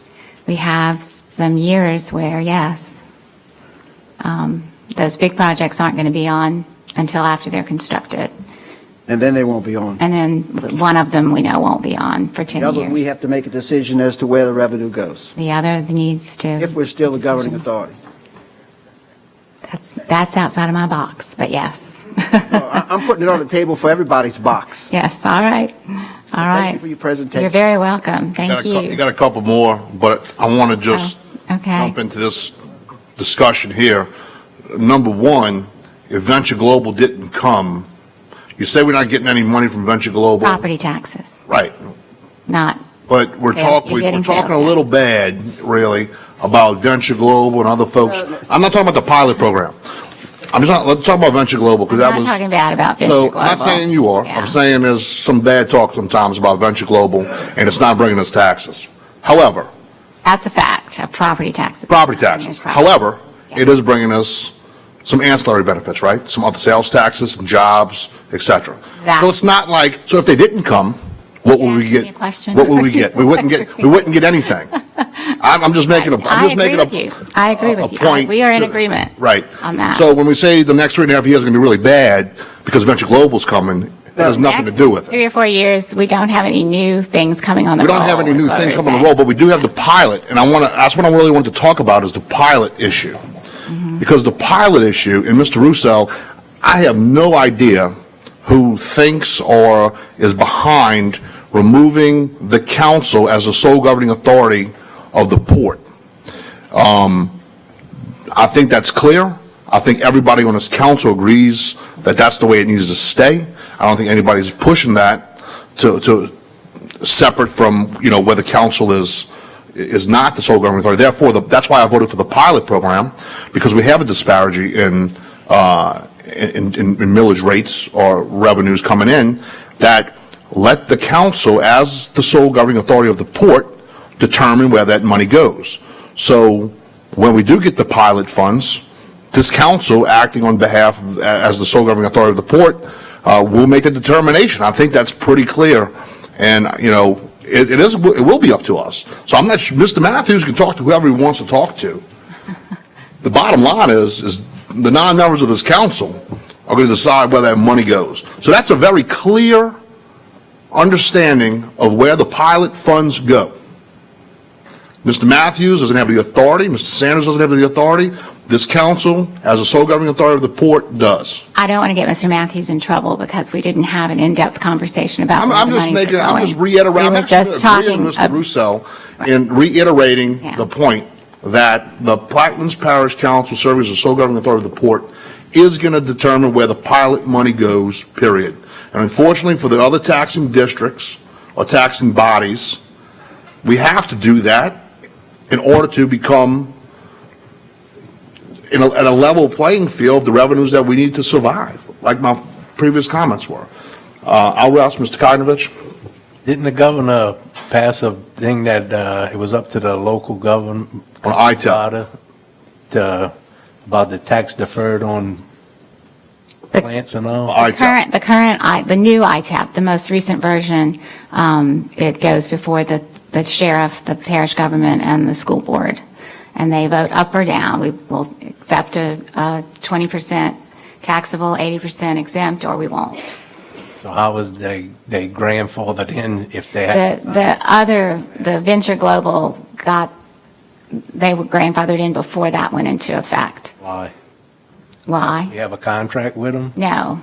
This is between the state and Venture Global, the LED, the Louisiana Economic Development District. No, I'm going to vote for this, but the thing that gets me is we try to pass an ordinance to make a subdivision keep their road for 3 years, and I get 50 phone calls. Here we're going to tax the people some more money, and I don't hear a word. That's it. Who else? Mr. Russo? Yeah, let me be clear about my comments, and I thought that was very clear. I was not disparaging Venture Global or Tallgrass or Plaquemines Liquor Terminal, whichever one name you want to use. I don't know if anybody thought that I was disparaging that. I think I was stating the facts, that we're not going to get any property tax, and that I made the statement very clear for those that didn't hear it, that we are going to get some jobs and we are going to get sales tax, providing that the items are sold and delivered here. And so, it's very clear in my mind that, I think that those are two projects that I started this conversation with that are promising and that are probably real. And so, to think that I'm saying something negative about that, just because I state the facts, I don't want that to be in the public mind, to think that I'm disparaging those two companies. So I want to clear that up for anybody that may be under that misunderstanding. Now, PLT, we will see exactly what they produce and what they generate. Right. Right now, there's not a method in the agreement to just distribute those funds. That was the only conversation that I was having, as I had spoken with. Right, and going back to the sole governing authority, we're in court now suing ourselves to determine who's in charge. So until the decision of the judge comes, we won't know who's in charge, because the same individual we talked about a little while ago says he doesn't answer to this body, he answers to the governor. Now, if that's the case, he needs to go to get a job with the governor. I think this is something going on between you two. There is definitely going on something between us because of the lack of responsibility to this body. Okay. Anything else for the assessor? Any other questions or comments from the table? All right. Thank you very much. Audience? All right, with none? Hey, what about the audience? Already called them. Oh, yeah, I called it twice. yeah. Well, yeah. Hey, look, you got other entities that need to roll back their millages. I don't think you guys as a governing authority need to roll up yours. As a taxpayer and as a citizen of this parish, man, look, some people can afford to pay $300 more for taxes. You live in Belshade, you're making some good money, yeah. But man, other places in the parish, you're not doing as well. An increase is an increase. Everybody can't afford to pay those taxes, I think you need to get together with some of those entities and see if you can level out some of these deals here, because why make all these big industries live high off the hog while the people still suffer? I've said that for years and years and years. ITEP was a great idea, but ITEP wasn't approved by the government. I want time to have Brown and Root came. Oh no, we can't tag Brown and Root because they're gonna leave. Man, look, we gotta start doing things for the people that are here. Gotta start doing it for the people that are here. No tax millage increase. None. Thank you. All right, machine's open, questions called.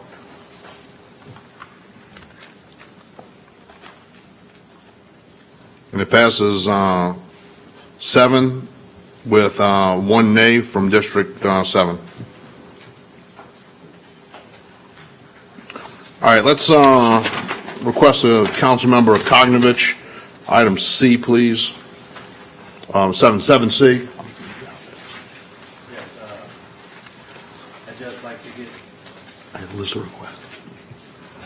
District 9 update. Mr. Kognovich. One, I'd like to see if Todd could meet me at the Y Monday afternoon, about 3:30.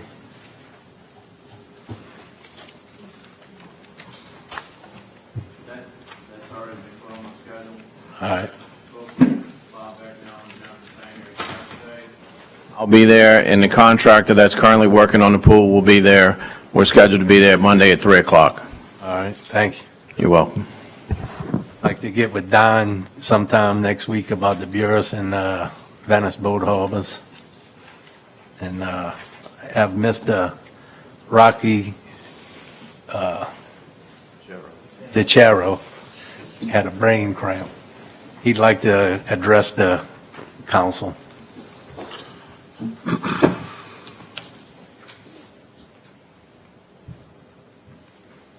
Thank you, Habo, and the council for having me up here. So I got to talk about a few things I want to just bring to everybody's attention. And extinction and restriction. How many of y'all, can y'all show of hands, or friends or know of shrimpers? Thank you. How many of y'all ever went past Venice and looked at all the different passes down there? Okay, good. All right, so one of my main concerns right now is our Stricker locks. Are y'all sharing revenue with St. Bernard Parish or Mississippi?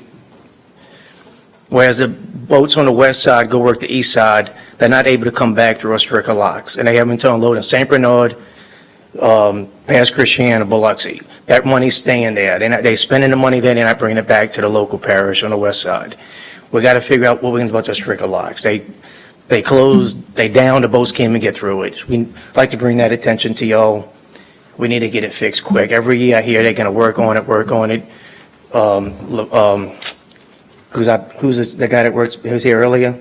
The state representative? Yeah, Chris Leopold. He had the same story all the time. We're going to look into it. All right, so I also want to know about the dredging that's taking place down, was it at Habbo? For the dredging for the harbors. Buras Boat Harbor was hit hard from Katrina, has filled in a lot. I heard there's some dredging going on. We'd like to try to get it dredged as soon as possible, maybe this winter, when we're not as busy. That needs to be done. It's filling in quick. Another thing, one of my other things I wanted to talk about was not only a parish concern, but a state, national. Every year we keep hearing about the High River. Well, January we had a High River, it's not going down. So when we think about when you're in your kitchen cleaning dishes and the drain's clogged up and you left that water running, the water has nowhere to go but over onto your floors.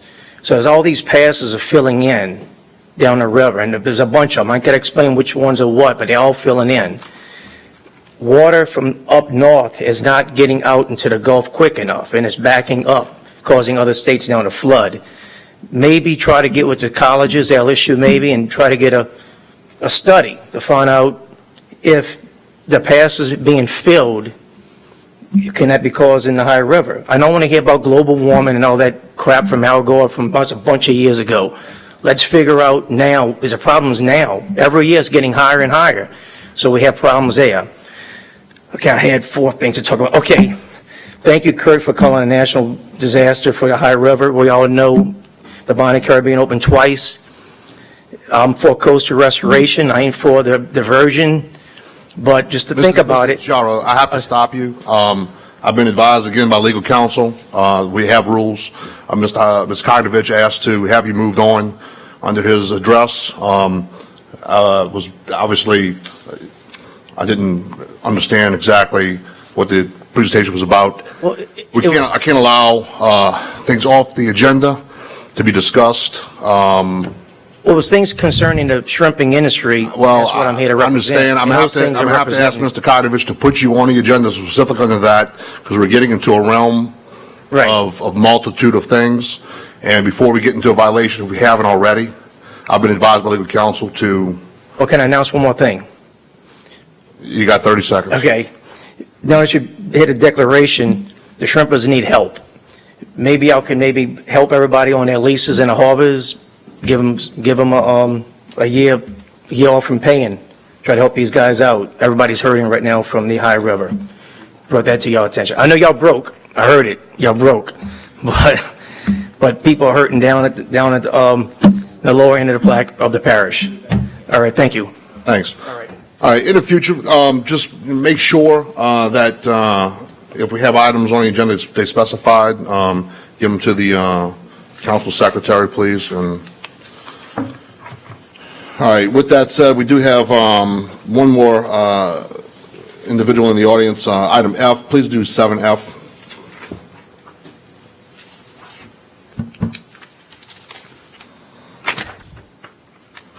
Sorry, I'm getting there. Discussion of occupational licenses by C.J. Freeney of the PPSO. Councilmember LaFrance. Mr. LaFrance. And I will yield to Mr. CJ. All right. Mr. Freeney. Sergeant Freeney with the Plaquemines Parish Sheriff's Office. I work for the Tax and License Division. And my primary job is occupational license. 6 months ago, I was asked to look into the occupational situation of new businesses and on businesses that actually weren't documented in our parish. And it has become very obvious to me we have a bad situation. I have gathered enough information, approximately over 200 businesses in our parish that are operating under without documentation or legal licenses, and we are in the process right now of getting these people legal and documented and licensed. And right now I can't give you an estimated amount of people that are licensed as of today, because we're still working on a lot of these documentations and getting them licensed.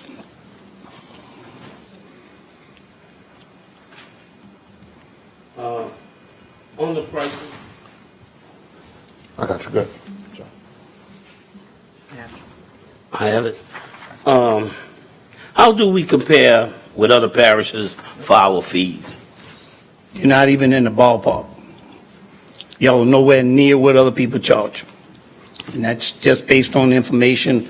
I'm not able to get into the prices or fees, but I can tell you that based on the information that I have gathered in comparison with other parishes, that y'all are nowhere near what other parishes are charging.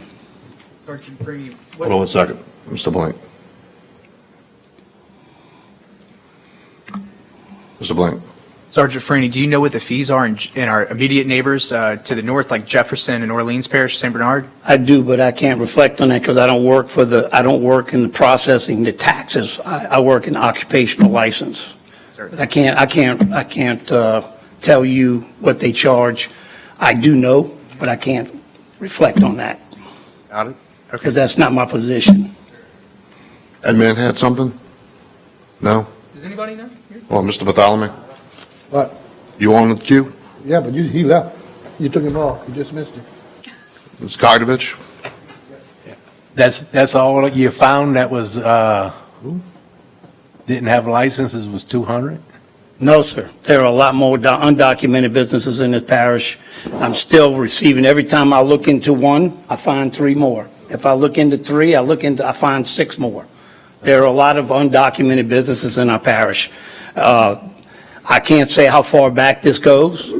I can tell you that it hasn't been monitored in many, many years, but I can tell you this, that this body actually needs to look into this deeper and find out what we need to do to resolve it. If I can get a little bit of help, that would be even better, because it is overwhelming based on the fact that not only do I have to handle and investigate all the businesses that are unoccupied or undocumented, I'm also handling delinquent businesses. I deal with that as well.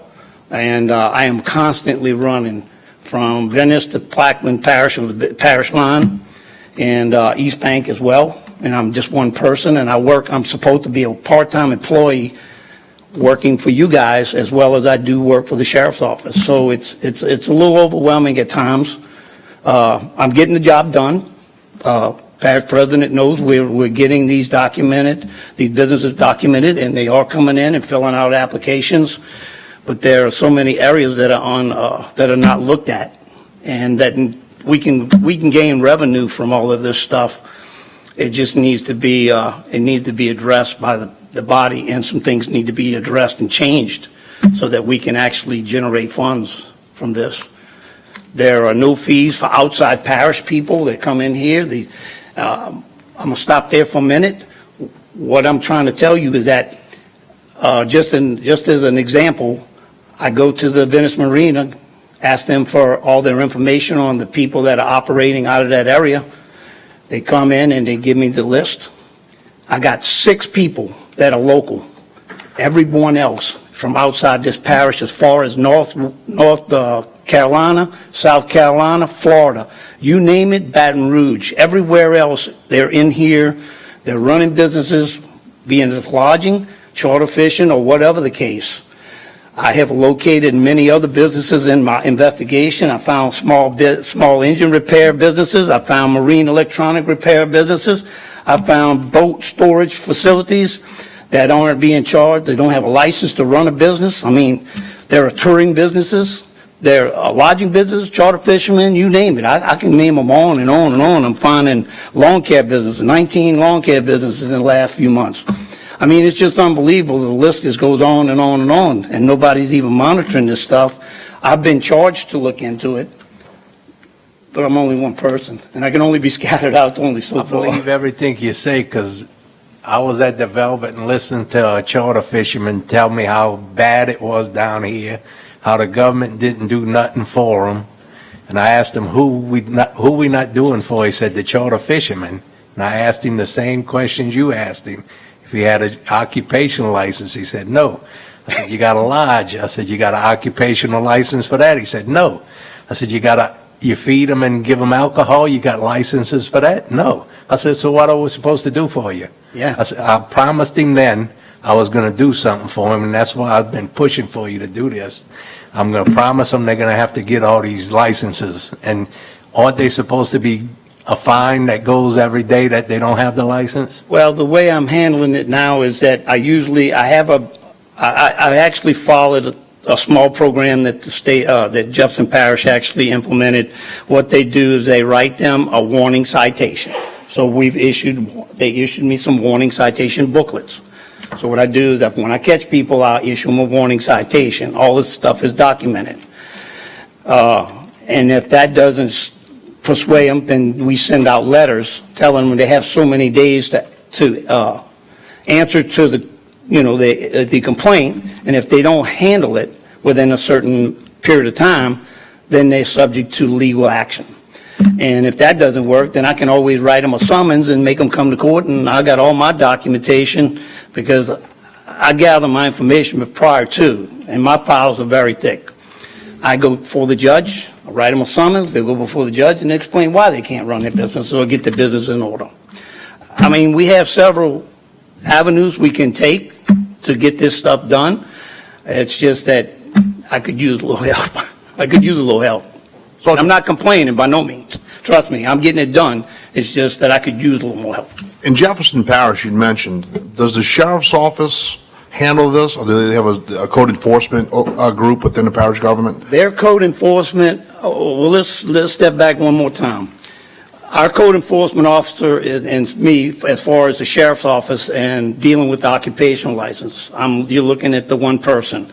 And in Jefferson Parish alone, they have 26 people doing what I do. From the sheriff's office or from? 26 people employed by the sheriff's office enforcing occupational licenses in their parish. 26. And they may have more by now, but that was about the middle of last year I found that out. Yeah, I mean, I guess my point is this, is I'm not sure, and we have to look at the Jefferson Parish's CEA or agreement between the government and the sheriff's office, and obviously the Jefferson Parish has a substantial amount more people and businesses than we do. I understand. But with that said, this is the body that makes the law, that sets the fines, and I think at some point that this governing body is going to have to make a decision on whether or not we have a code enforcement division to enforce ordinances and codes. Because I've had discussions with the sheriff and his staff to basically say, we make the law, we set the fines, it's your job to go enforce the ordinances, whether it's you enforce state law, you have to enforce parish ordinances, which is law as well, to make a decision, are we going to maybe subsidize the sheriff's offices to have more staff in your division to go out there and enforce code violations, do a cost-benefit analysis to see if whether or not those fines collected are going to generate enough revenue to pay for those employees, and then create a judicial system where we have the justice of the peace actually do the job that they're elected to do, which is hear the claims that are under the ordinances or codes. Instead of going to the 25th JDC, you go into a justice of the peace, and they're ruling on and handing down fines, etc. So, no, I hear you, Sergeant Freeney. I really appreciate all the things you do for us, but you're definitely understaffed, and it's all fault. I will say, not this council per se, because we just got in office, but years past. I mean, of allowing you to do your job with the best tools available, and then giving you the best laws and ordinances to work by. So, I mean, we have to do a better job too. I'll open Mr. LaFrance. Well, it had been brought to my attention that some of these companies, or whatever you want to call them, charter fishermen or whatever, some of them are making over $100,000 or hundreds of $1,000s, and they're only paying $5 for the occupational license. So I'm going to ask the administration to get involved with this, see what neighboring parishes is paying, and maybe we can update our occupational license fees. That's it. Yeah. But it's not just that, Mr. LaFrance, it's actually going out there and enforcing it, and Mr. Freeney can't enforce every single one. So I think we're going to have to, if we up it, maybe take that revenue to hire some more employees, and it's kind of a, something like a 80-20 deal. Yeah, right. But still, $5 for an occupational license, and these companies making hundreds of thousands of dollars, got to be ludicrous. Mr. Blank? Yes, sir. After a brief internet search, I seen that Jefferson Parish, it's roughly double, and the same with Orleans. Thank you. Mr. Administration, you had something? Yes, Mr. LaFrance, I do agree with you. You are the judicial body. I mean, you are the body. So you could create an ordinance today and go up on fees for next week. So if that's your druthers, hey, we welcome that. Personally, I want to thank Mr. Freeney for the job he's done. He's brought me over maybe 200 applications since the beginning of the year. And we signed every one, and we move it pretty quickly. And I just want to say he's done a fantastic job, and we want to make sure it doesn't hold up our part. But he's out there searching and searching for people. And it is tough, and he's doing a due diligence. But it's, guys, if you want to raise the fees, I agree with you. Let's raise them. I'll have a proposal. I'll introduce it. Very good. I'd also like to say, if it's okay, that the parish president and most of his officers have actually been very helpful. They've been very cooperative in everything I've come up with. They've been working with me. We have a couple of glitches that we're trying to work through, and we ended up fixing a problem with the sales tax office. What was happening was, in my investigation, I was finding that people were going back and getting, instead of coming to the sheriff's office, getting an occupational license and filling out the application, they were going straight to the sales tax office, getting a tax clearance, and going out starting their business because they think that's the only document they needed. Well, in my investigation, I ran across numerous people that said, here's my application, here's my occupational license. It doesn't even say it. It says tax clearance on the top. So obviously, either somebody couldn't read or they just wasn't paying attention. But my point is that they were getting these businesses started with just a tax clearance. So we stopped that process of them handing out that document, because the only one that really needs that document is the sheriff's office. When they come back in the process, they have to have that tax clearance. So I had them start emailing it to us and not handing it out to them, so we have that problem resolved. Also, our permit office, we have an issue. It would be simpler if you guys could come up with something or some type of permit or something for people, like is a zoning issue. If you go out and you try and check a zoning on a person that's charter fishing, you can't zone him. There's no such thing as a zoning for a charter. They fish everywhere and anywhere. From the only ones we're concerned with is the ones that fish out of our waters that come through this parish. But you can't zone something like that. If it's a person from Baton Rouge or from North Carolina or South Carolina, Florida, wherever they're coming from, how do you zone that? So they're having problems zoning that. So if y'all could come up with a simplified way to issue a permit for these people, that would help out tremendously. Because what they're doing is, once we get the information documented, send it to the permit office, they're having to kick it back because there's no way to zone it. So if we could come up with a simpler solution for that, it would be a big help. It really would. Mr. Bartholomew? Yes, I'd like to acknowledge his side's aggressiveness. I had a license, and I told him, people up the sheriff, or I mean, by the sheriff, I can't do it this year because I had my operation. It was a farming thing. It wasn't no other kind of stuff. It's a farming license. So I told two of them, and I told them, no, I'm not doing that. I told y'all I'm not doing that. Then he called for the third time. So they are on top of that. So now I appreciate the aggressiveness that they have. Now, the only thing I'm concerned about, just what you stated about the fishermen, the guides, if they don't establish a residence of doing business in the parish, I don't think we can do anything with them. I don't know if we can. How do you establish a resident when they live in Jefferson, or they live? Well, you can't stop them from coming to the parish. What we've been doing, and to help that get resolved to a certain degree, is that we're making them put an address, a physical address, where they're fishing out of. And that's the only thing we can come up with that would help. But maybe if y'all could come up with a way to issue another permit or another license or some kind of way, but these guys aren't even being charged. They charge a certain amount of money to come in here and fish. They're taking revenue out of here, and nobody's being taxed. That's the problem. I understand that quite well. But I don't know if you arbitrarily can just stop people from coming in to I'm go not saying fishing. stop them. Or tax them to go fishing. If they don't stay, I mean, if they go fishing, launch their boat, and they pull back out the same day, that's kind of hard, I think, for us to do. But if they stay overnight, we can nail them, I believe. I'm just asking, maybe we I don't know. get together. Maybe our attorney can figure find how out to what's the work this source for problem, that one. I 'cause don't know. I can't change what ordinances you I guys understand. give me to work with. I have to work with what I got. And I just think that there's maybe should be some other way that we can come up with something to kind of regulate this. I don't know. Thank you, Mr. Chairman. Mr. Blank? Sure.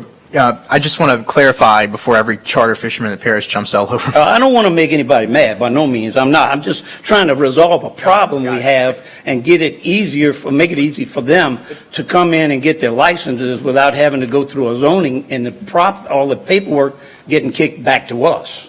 Anyway, what I was going to get at, though, is that this is a pretty straightforward process. If a charter fisherman is making less than $50,000 a year, the occupational license is $25. It's not that hard to get into compliance, and they're not going to tax. Since that's a service, that income isn't taxed. Is that correct? It is not. Okay, so to be in compliance, if you're a charter captain, it's $25. Right, and to add on to that, I'm not sure that if raising the fee is justice, because the only people that's going to hurt are the people who's actually complying with the law. Well, and here's what you got. You got changing your fees is going to help you in a way, because what happens is 90% of the people don't even live here. I know, but they're not paying anyway. So if you change the They're not fee paying from 25 to taxes on 50, the only people that's paying the 50 are the people that's already paying the 25, not the people that's paying nothing. Taxes on their groceries. So we need to make a better mechanism to make it either, number one, easier to go get the license, because maybe some people are just not doing it because it's a ridiculous process. And a lot of our processes to get stuff done over there is not the easiest, right, Mr. Metcalf? It had a lot of flaws. I mean, we're trying to deal with it and make it work the best way we can. Metcalf knows that we've been dealing with each other for a while, and they're trying to help each other get things resolved, but it's just... Like Sergeant Freedy was saying, it's not that easy, because they make it difficult if you're making over $50,000, because you have to have a zoning thing and everything done. Waive the zoning, fix the zoning ordinances. Yeah. So they make it easier for the commercial fishermen or charter fishermen to get a license, because maybe they're not doing it now because they have so many hoops to jump through. That's what I'm asking. Right? Just Okay. trying to look at the zoning, because, I mean, you can't judge, you can't go and figure out a zoning on someone that doesn't, there's no place, no stationary place. You know what I'm saying? Yeah. Mr. Kagnovich? About one of your issues, I talked with Mr. Burris about it, and I'm waiting on the Wildlife and Fisheries. I'm working on a parish charter license. If you fish out of Plaquemines Parish, if you're a resident, you got one fee. If you're out of parish fisherman, you're going to have another fee. If you have a charter business. There you go. Are there any questions from the table? Just want to thank Mr. CJ for coming and doing that presentation. You're welcome, sir. Thank you. All right, thank you, Mr. LaFrance. Glad to do it. Anybody else from the audience? Mr. Lawrence? Yes, one comment I'd just like to make. I think, if I'm right, that, we currently have companies that come in now and do an audit on the taxes. And anything they find, they get a percentage of. And there's not I don't know if this is through the sheriff's office, if they could put out, a requirement for proposal or something, that a company would come in, whatever they find, they would get a percentage, whether it's 10% of what the parish gains in revenue, they would get for making this fine. I think we currently have that on taxation right now, that a company checks in, and if they find someone who's not paying the taxes or not paying properly, they get a reward for doing it. So I guess in this case, it'd probably be the sheriff's office would have to put it out, since they are required to enforce these actions. But it would put people doing their job, their incentive, the more they find, the more they make. And you make more at the same time. I tried to push this to the parish on the water situation with the same thing.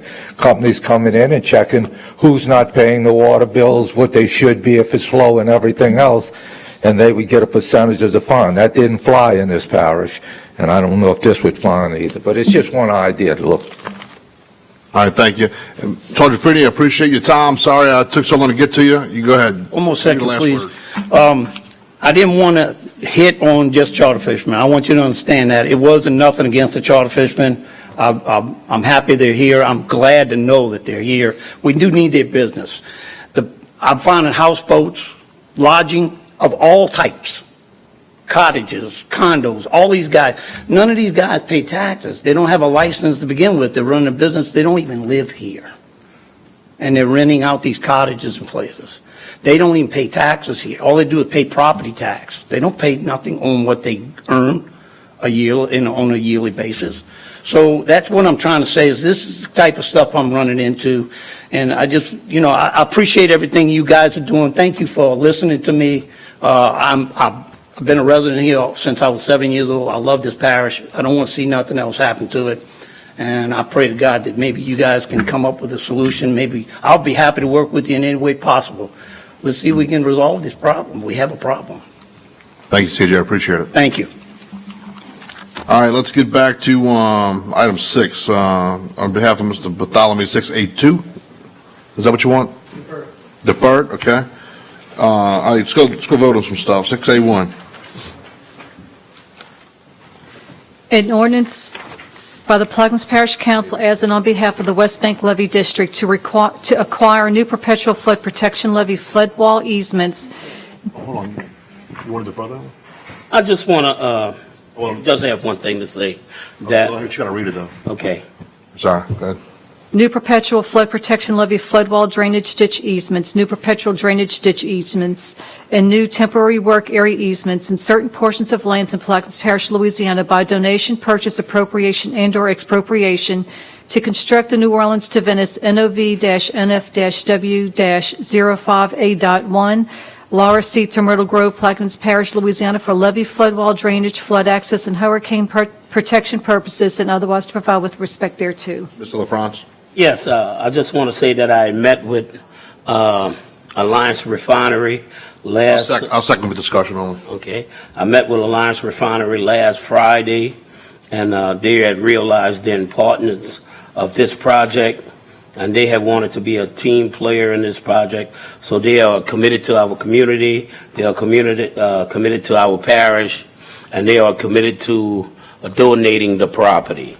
And I would like to meet with another landowner, and as soon as I meet with them, then I just put this back on the agenda today. And as soon as I finish doing my little legwork, I'll try to pass it. All right, thank you. With that, you defer? Yes, sir. All right, deferred. Item 6B, please. An ordinance to rescind, annul, and set aside ordinance number 15-71 adopted on May 20th, 2015, and otherwise provide with respect thereto. Councilman Bartholomew offers. Can I have a second? Second. Second by Mr. LaFrance. Mr. Bartholomew? Yes, we have a serious problem going on with the fire department since we incorporated the EMS program. The East Bank itself, especially the lower East Bank, some insurance company won't even insure us because we are classified as a 10. And we've been listed as a 10 for a number of years since the millage was passed.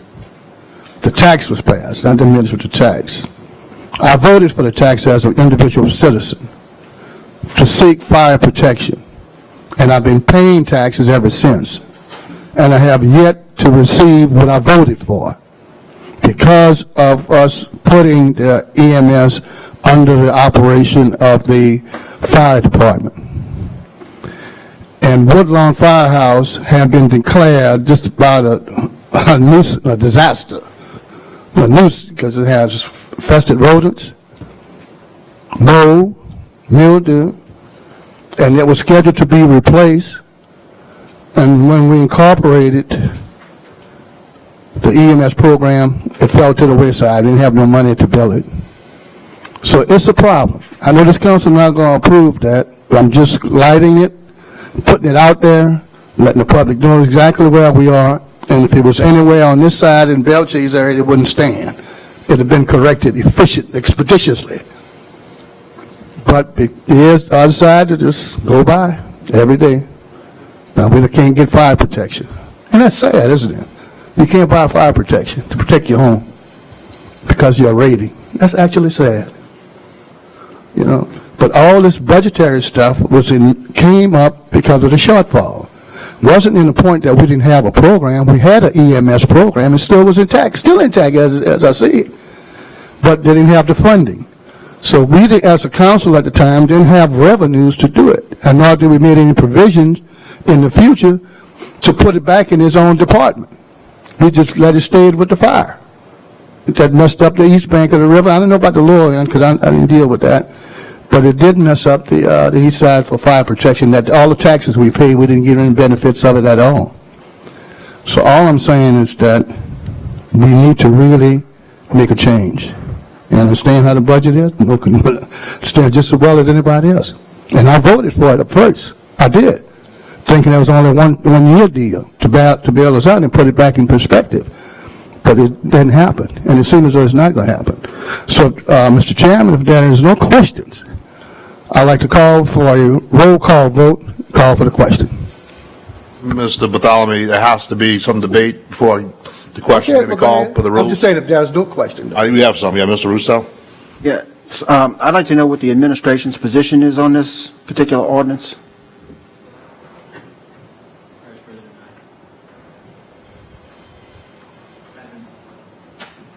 I haven't discussed this issue with the parish president, so I have to defer to him. Or, do you want to say anything, Mr. Epley? I think it's important that we know what the administration's position is on this because this blows about $2 million. Well, I think he's still here, so if we want to... I can speak about this a little bit. The ambulance service, since it's moved to the fire side, has been more efficient. We've actually started the third-party billing. Last year, we collected about $300,000 in revenue for the EMS service. This year, we'll collect over $1 million. So now they're stationed at either the fire station or the EMS house. They are responding quickly. They have better response rates, and EMS is currently moving into what it should be doing. Now, there are some issues with it also. The paramedics and EMTs that came over don't necessarily want to be firefighters. They want to be EMS people. They don't want to necessarily be in the fire station with the firefighters. So we have some growing pains there. As far as fire ratings, the issue we've had in Point Lahash is a personnel issue. It's not necessarily a money issue. The reason the rating is a 10 is because we can't get volunteers to show up on calls. There's got to be a minimum of 4 firefighters per call in order to get credit with the property insurance rating program. If we don't have volunteers show up for calls along with the paid operators, then we don't get credit for having the correct amount of personnel on the call. Okay, so am I to assume the administration is against this ordinance? Yes? Yes. Thank you. Mr. Blank? Actually, Todd, you went a long way into answering my question. I was just going to ask Don. I figure he's on that side and handling the operations part, but thank you. I'll give you your time back. You're welcome. Yeah, I just want to say, I'm going to tell you, speak of Bell Chase, in my district, and actually Mr. Russo's district, the firehouse itself is in Mr. Russo's district, but it covers my district as well on the north side. Mr. Epley, do those firefighters live in that firehouse on Engineers Road, or is it so dilapidated they still have to live in Katrina trailers? I'm not exactly sure what the accommodations are for that station. Yeah, I mean, the answer is, like Mr. Russo said, it's Katrina trailers. So this isn't a West Bank, East Bank thing. You know, we're not getting any special privileges on the West Bank because we're Bell Chase or whatever else. We have a fire station that services Engineers Road, one of our biggest, probably the biggest industrial corridor we have in the parish, as well as 350 homes on the north side. And the firefighters are staying in Katrina trailers. So there is no difference. And I'm glad you answered the question, because what is Woodlawn's rating right now? Do you know? I believe Woodlawn is a 7. So Woodlawn's a 7. If you were to build a firehouse at Woodlawn, would the rating go down?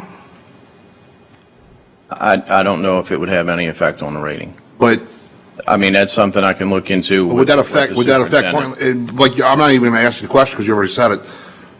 Building a firehouse in Woodlawn has no effect on the rating in Point LaHash, because Point LaHash issue is because volunteers don't go to the firefights. Yeah, it's two different fire districts. Okay, thank you. Mr. Bartholomew? Yes, first of all, I said paid fire department. We're not a volunteer paid fire department.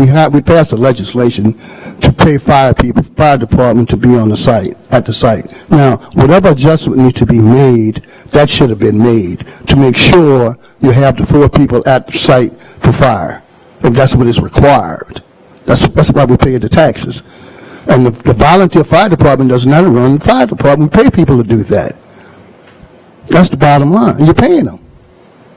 Now, whether you're in a FEMA trailer or not, but they have a trailer over there now. But the problem exists in this facility itself. Now, if the engineer's road needs something, put it up there and do it. Take care of it. And what it does is give the people more accountability. I want to be successful, want to be involved because they're being treated rightly. And because their item was already placed on the agenda to be built. It wasn't added, it was supposed to be built. The drawings was up, the plans were done, and everything was implemented. And it's very devastating for personnel attitudes and personnel to be excited. Then all of a sudden, it just kick you out the way and say, well, you don't need it. Or we're not going to do it because we don't have the funding.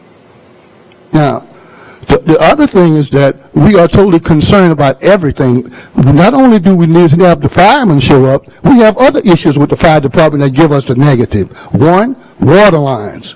Doesn't have the pressure. Doesn't have enough what they call fire extinguishers. We don't have a 2-story fire equipment machine, a fire truck. Because now we have 2-story buildings. We don't have any of that. And it goes on and on and on about what's the negatives. You see, it's just not having 4 people at the firefighting, but it's more important, you got to have water pressure. And we don't have consistent water pressure, and that's a fact. And if you look at the report will tell you that. The fire report from the state fire marshal specifically states those things. You see, up the road in Braithwaite, we put 50 pounds of pressure, the line blows. That's a fact. You can't fight fire with less than 50 pounds of pressure. It blows. That's a fact. So all those things add up. And the mileage in between, but that's another different thing. So there are other issues. So if we are paying the volunteer fire department, paying the fire department, we need to tell the people, so look, you're voting for this tax, but we will not require the protection you need to have 4 people at each fire, because we're only paying for 3 to be housed at the firehouses. We ain't paying for 4, we're paying for 3. So that means one of the volunteer fire department members have to be at the site.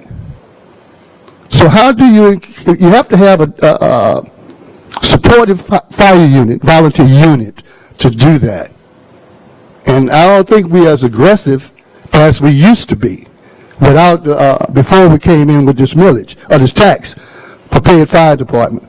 So that's a problem. So how do you overcome that? What do? You put somebody else in the place to make sure it happens. That's all I have. You want to entertain a question? I'll entertain a question. I beg your pardon? I'll entertain a question now if you want to call the question. If somebody else want to talk, that's fine. But after you finish, I'd like to call it the roll call vote. Finance, you chimed in? Oh, I thought you you were in the queue. All right. Any other questions from the table? All right, from the audience? Yes. You say you have no fire protection over there and part that. They won't give you insurance. We have 5 trucks and we have 3 fire people on each shift that's paid. The problem is, just like Mr. Epley said, that the state fire marshal require you to have 4 people at a fire. But we only have 3, so whenever those 3 show up, that means it's like a 0, like a negative. You don't get credit for it. But what I'm saying, we have all the infrastructures is there. We just don't have personnel.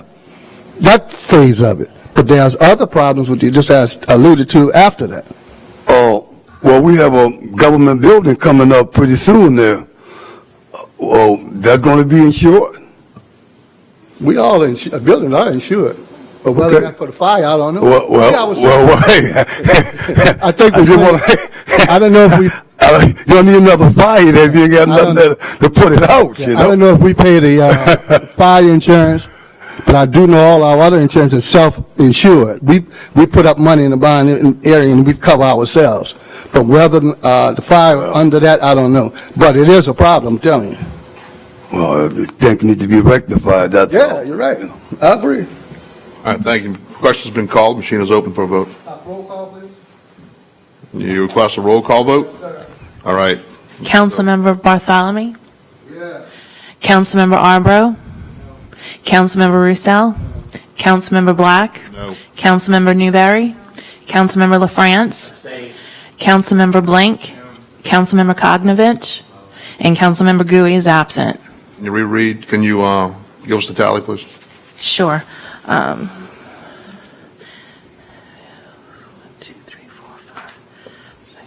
It fails 6-1 and with one member absent and one member abstaining, who is Councilmember LaFrance. All right, thank you. Item E, please. Item E. I'm getting there. An ordinance to amend the 2019 General Fund Operating Expenditure Budget, Economic Development, Tourism Department, and otherwise to provide with respect thereto. Mr. Albro? Mr. Albro offers. I'll second.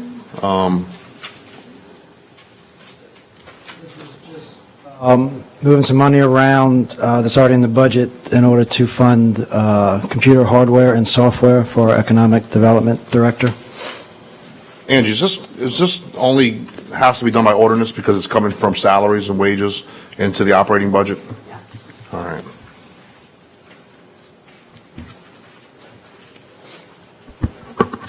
Any other questions or comments from the table? From the audience? All right, with none, machine is open.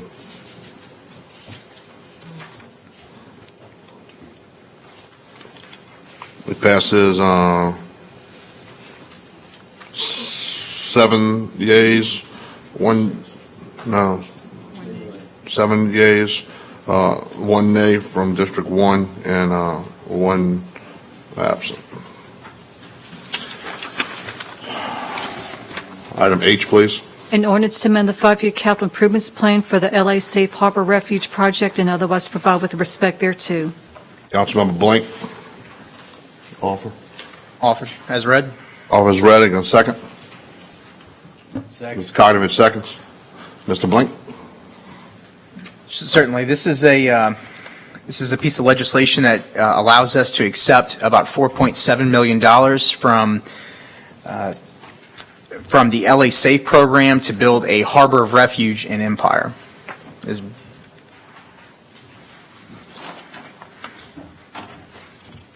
There are a few requirements. We have to build about 50 slips. 20% of those have to be open for boats seeking refuge from other harbors. And there has to be an informational kiosk available for folks. Thank you.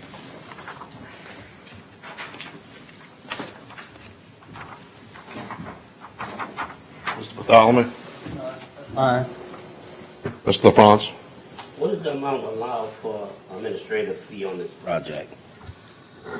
Usually about 10% for something like this. And that's engineering design.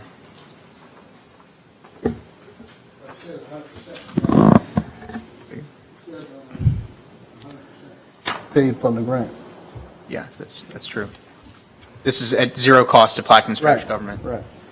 Mr. Cognovich. So they paying for the kiosk and everything, Everything. the design, the engineering. Certainly. And, I would love to see some more public input on this where we have a short meeting in Empire to ask people what is useful to them.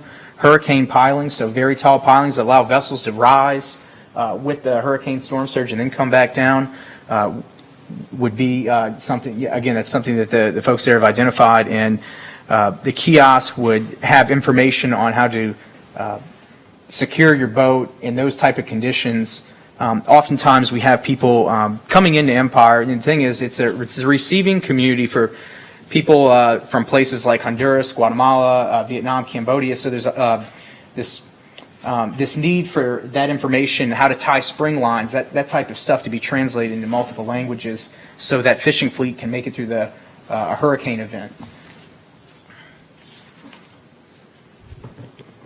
Any other questions? I have a legal. Yeah, Mr. Blinken, after our phone conversation earlier, I had conversations with the parish president and the engineer, and we'll certainly have public meetings down in Empire so that we can make sure we facilitate the needs of the community. And just so everyone knows, this was a nationwide grant, and so we're very fortunate to have it, and I think it'll benefit our people greatly. Certainly. So there was a large process here with 6 separate community meetings in Plaquemines Parish, and the folks here actually selected to build a safe harbor in Empire, and the other thing they selected was mental health care for folks here through the care center. Mr. Russo? I don't want to disagree with Mr. Blink too much, but that was the process that was supposed to have happened. This was selected by the legislators. And there's another project that we have is a boat ramp on Walker Road. Are we moving forward with that as well? Yes, we are. For clarification, that's completely different than this. That's a different pot of money. That's Deepwater Horizon Fund money. This is LA Safe Money Harbor that we had a meeting on? What we're voting on, yes, is the LA Safe Harbor money. The boat launch on Walker Road is with the recreational impact component of the Deepwater Horizon funds. Correct. I understand that, but this is the meetings that we had in Buras? We had them all around the parish, yeah. So I'll stand by my comments. All right, any other questions, comments from the table? From the audience? All right, with none, machine is open.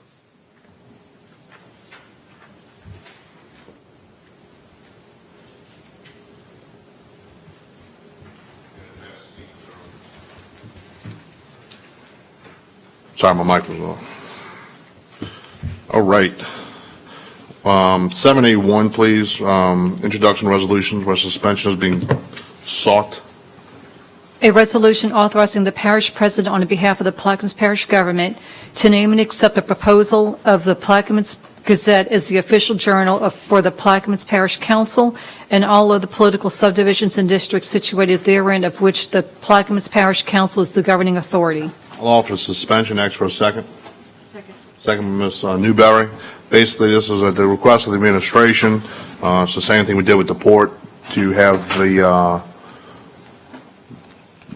Gazette named as the official journal. Just pretty much clerical in nature. Any questions or comments from the audience? This is on the suspension only. From the floor, from the table. None. All right, machine's open.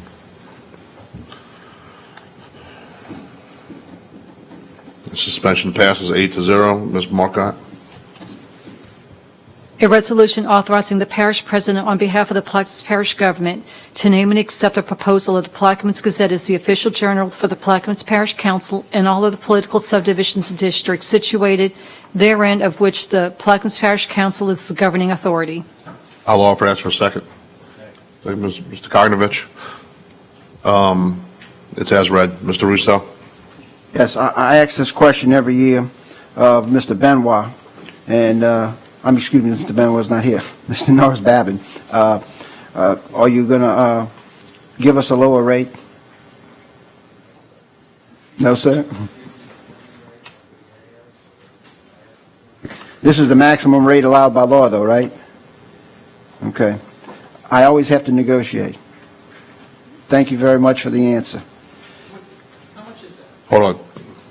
What's the rate, Mr. Russo? You have it on in front of you? I don't have the rate. I know it's the maximum rate allowed by the law.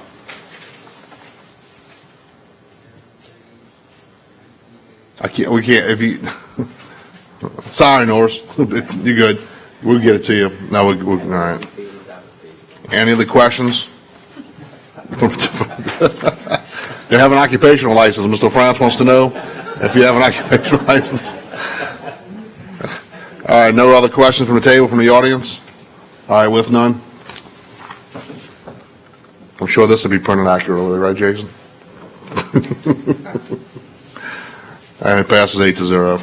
All right, item 7B, District 1 update. Gotcha, sir. Testing, okay. First of all, I want to thank Mr. Todd Eppley for finally getting the pool done straight after we spent over $60-some thousand. I don't know what it cost for you to get it done. It was done within a couple of days. And that resolved the problem that we was having all along. So when you get people in to know what they're doing, see how efficient and effective it becomes. So I want to thank y'all for those efforts of getting that, and so we don't have any more wasting water going on and on and on. The other thing I wanted to figure out was the ferry ramps. You know anything about the ferry ramps? Where we are with that?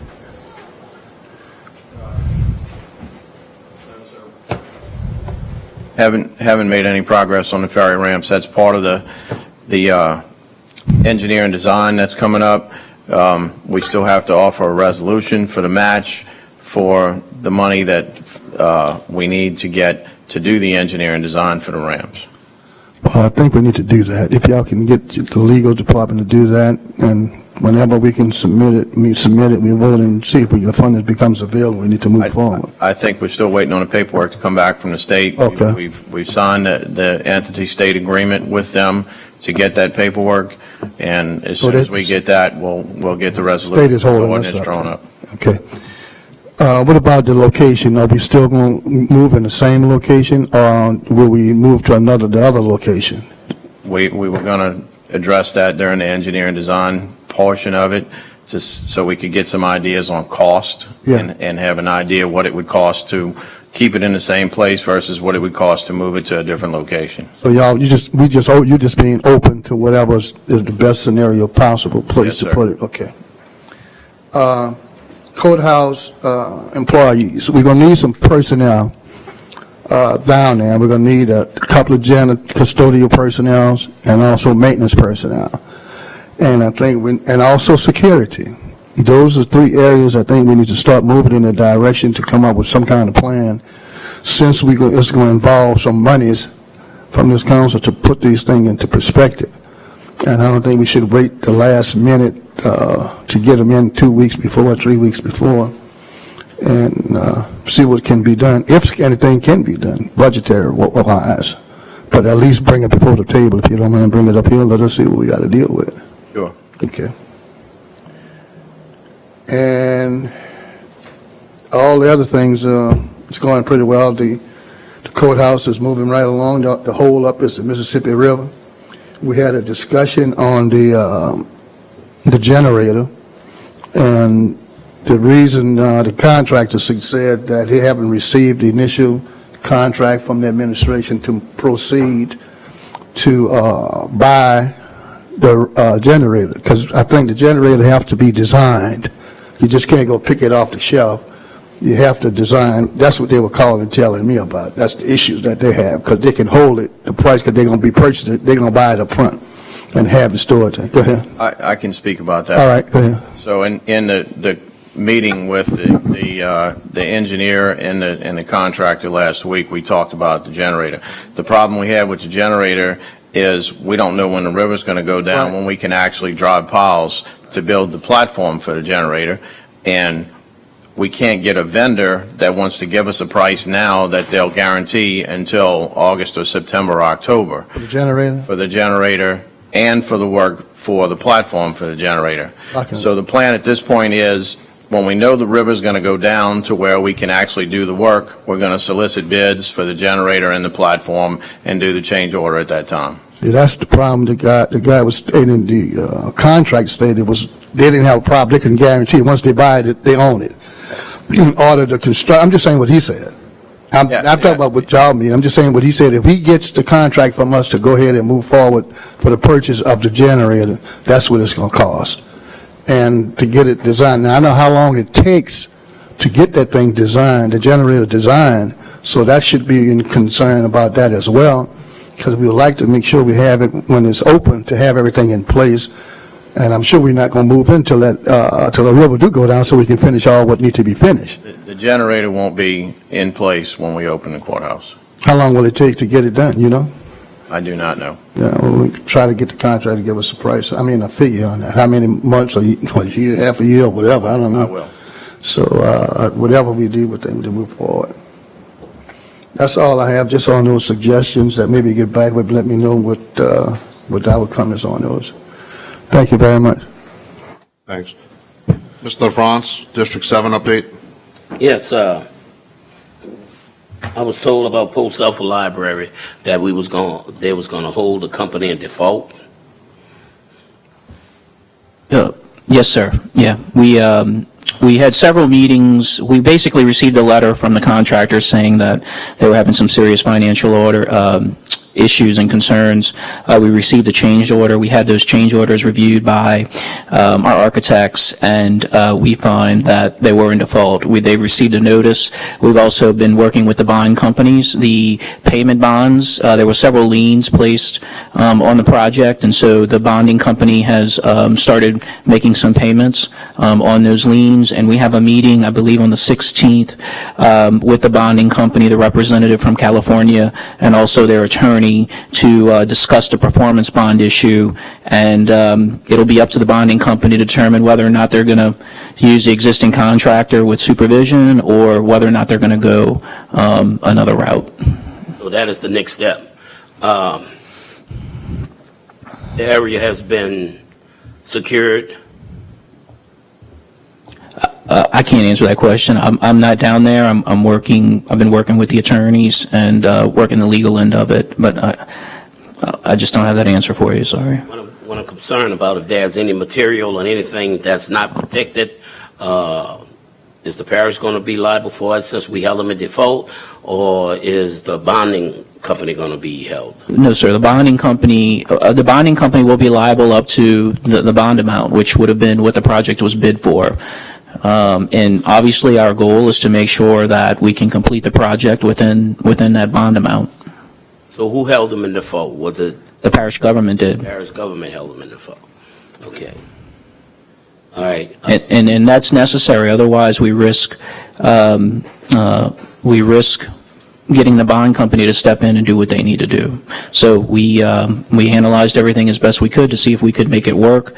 Unfortunately, we were not satisfied, and that's why we're asking the bond company to step in. So hopefully we can move forward expeditiously. Good. Thank you. Mr. Beshel, I would like to thank your crew, you and your crew, for taking care of that road in Ironton. It was desperately needed. I received several phone calls from the constituents there that they really appreciate it. They did a fine job. So let your men know that they did a fine job. Several meetings ago, I know it's over a month, I asked you and I asked Mr. Dugas to meet with me in Lake Hermitage. Myrtle Grove. I haven't had that phone call. So now I'm asking, when can you and Mr. Dugas, Mr. Dugas is underneath you, right? When can y'all meet me now? Okay, I have your word. Okay, all right. Again, can I ask how this gentleman was doing that flipped the tractor? I heard he had an employee that flipped a tractor. He's fine. Okay, can you give us, the council, the amount of tractors that we have that's running? Presently, I hear we only have 2 on the levee, but I hear we have 6 tractors over there in Chauvin that some been there for over a year.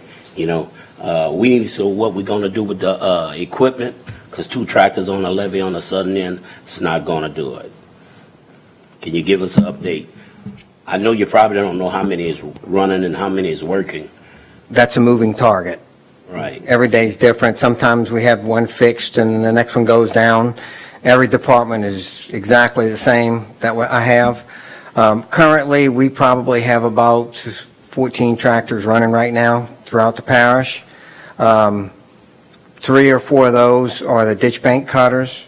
We probably have in excess of 16 of them either being repaired or waiting to be repaired.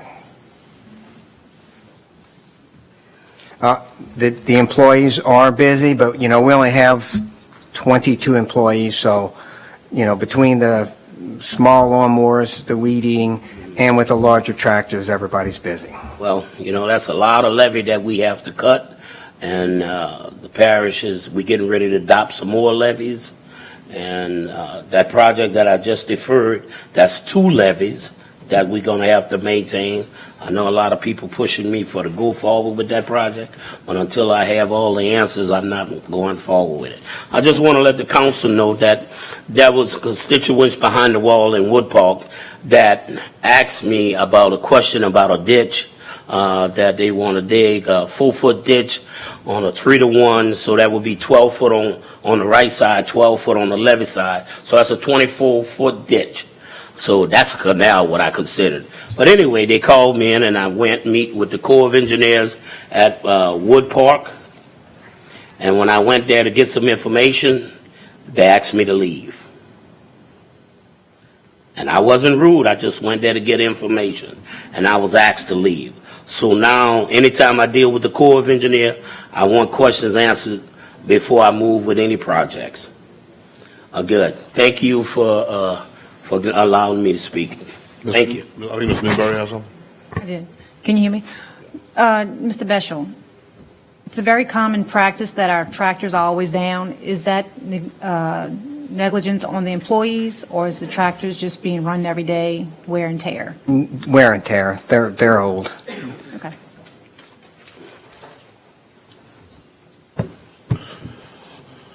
Mr. Kardovich? On the tractor situation, do y'all do any checking on hour meters? Because I passed one day, they had 2 tractors across from the fort, and they both was running. Nobody was around. I can't attest for that, but as far as checking hour meters, that would require too much paperwork, too much time. I mean, we do hours as far as the oil is concerned, to change the oil in the filters, but as far as employees running the tractor during that day, that goes to each foreman to make sure that everybody's busy. And I'm glad you told me that. I wish you'd have told me earlier. I'll check with that. Can you tell me a day? Was for the crawfish cook-off. Before that or during? During. Okay, thank you. All right, next item, item E, please. Update on investigation of limestone removed from Diamond Park. Councilmember Roussel. Mr. Roussel? Yes, do you have any update on that? No, sir. We've given the Sheriff's Office the information that we had, and the administration encourages you or anyone else who may have additional information to insist whatever investigation they would do to provide it to them. I'm going to defer the item to Mr. Lapine is here to address him. However, no one's contacted me for any information. So I don't know what type of investigation is going on, but I haven't been interviewed. So I'll defer the item till the next meeting. All right, item is deferred. Item H. Discussion regarding natural gas service on the East Bank and Lower West Bank. Councilmember Bartholomew and Councilmember LaFrance. Mr. Bartholomew? Yes. Do we have a representative at most? I doubt it, seriously. But anyway, I made the call to Atmos personally. I talked to the superintendent of the EOC, and I asked him what happened to the gas line after Katrina to the Lower East Bank from White to South. So you don't have enough people on there. We don't do that. We don't make no money. We don't supply you the natural resources. What about across the waters? We got areas over in the West Bank we don't give gas to also because there's not enough people in the area that to service the gas so we can make a profit. Here you go to natural resource you're doing. I'm sure they got subsidized by the federal government after the storm, after Katrina, to redo all this stuff. I'm looking into that. But they're going to deny the people of something that they had all before. That's the kicker. They're going to deny that. And bold print, he said, we don't make no money, we don't provide no gas. That's all I got to say. Unless Mr. LaFrance, you want to say anything, but that's what was told to me by the man who runs the facility, the plant itself. Here it is, 15 years after Katrina, and the people on the southern end still don't have the basic amenities. We don't have natural gas.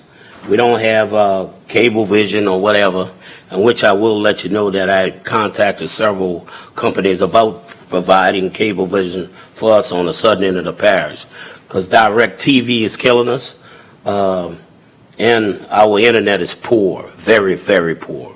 So again, we need to try to support the people on the southern end, but so we can just have a way of life, just a basic way of life. Thank you. Mr. Kardovich? Yes, I contacted Atmos and New Wave. Atmos, the gas goes to the energy plant in Buras. They had to cross, coming down the road, they had to cross somebody's property. He wouldn't let them cross until they gave his house gas. So he's the only house from between the energy plant and probably above Port Sulphur. And they gave me the same excuse they gave you, there's not enough people to make the money. And I also contacted Cox Cable because I contacted New Wave. They said, oh, there's not enough people down there. I said, well, I'm going to give, y'all had the contract with the parish to provide service throughout the whole parish. I said, I'll find a new one. Cox will do it. He said, oh, Cox ain't coming across the canal. I said, well, Cox is across the canal because the NLG is in the subdivision down here in Woodland. So they said they're looking into it. Mr. Blank? Hung up. Go ahead, Mr. Bartholomew.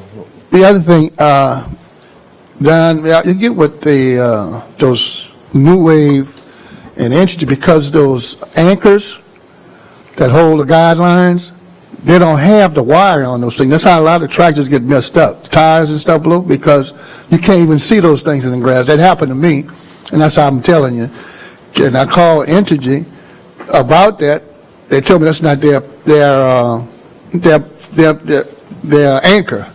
That's New Wave anchor.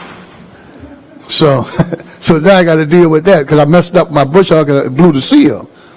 So maybe you can call them and tell them the problems you've been having, because the guys along the highway told me they have the same problem when they be cutting that grass on the line in the right of way. They blow the tires. They hit those things and bust the tires up because they can't see them. Because the wires are not hanging, it just sits there. And bush hogs the same thing. I'm sure they hit them with the doggone bush hogs as well. So you might want to put them on notice as well. So if something happens, we can recover some of that money that you're spending on some of that stuff. You know? That's all, Mr. Chairman.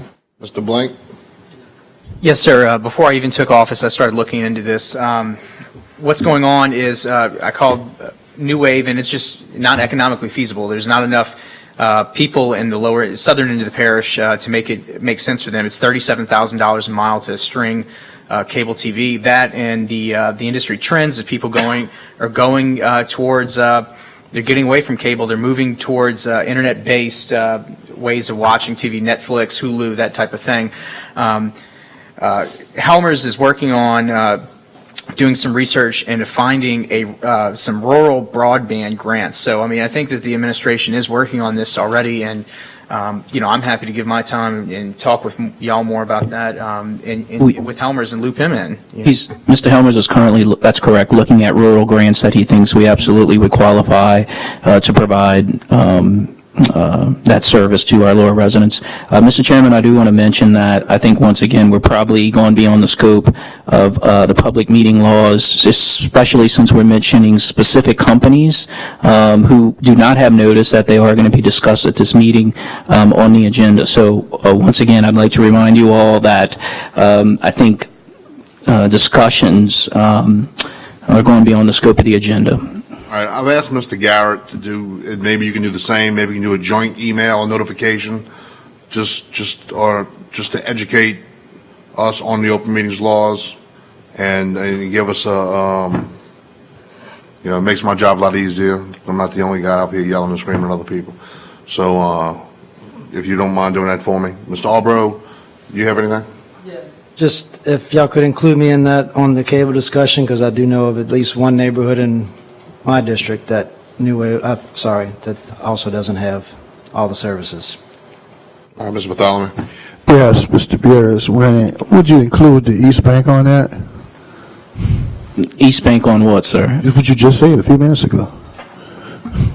About the grant money for the cable, silver cable coming in. Come on now. No, obviously, Mr. Helmers is looking for the No, entire Mr. parish. No, you didn't And say- actually, his comments were that he's 100% sure that the East Bank would qualify. Yeah, you didn't say that. I want you to say that to the public. Well, I don't believe I specified any particular. Yes, you did. Did I? I Yes, said sir. what? What'd I say? The Lower East Bank, West Bank. Okay. Well, I apologize. See what I'm talking about? See how I apologize if I wrong. did. You know, make like I don't hear what you be saying. Your heart's got to be overall, parish-wide. Mr. Gognovich. You can't say using the internet to watch TV down the road because it ain't fast enough. Yeah, that's the point. All right. Item J, please. Discussion regarding the use of Plaquemines Parish-owned pools by the Recreation Department for its summer programs. Councilmember Bartholomew. That's withdrawn. Item J. Discussion regarding the NFIP Reauthorization Act of 2019 in our language in the bill. Councilmember Roussel. Roussel.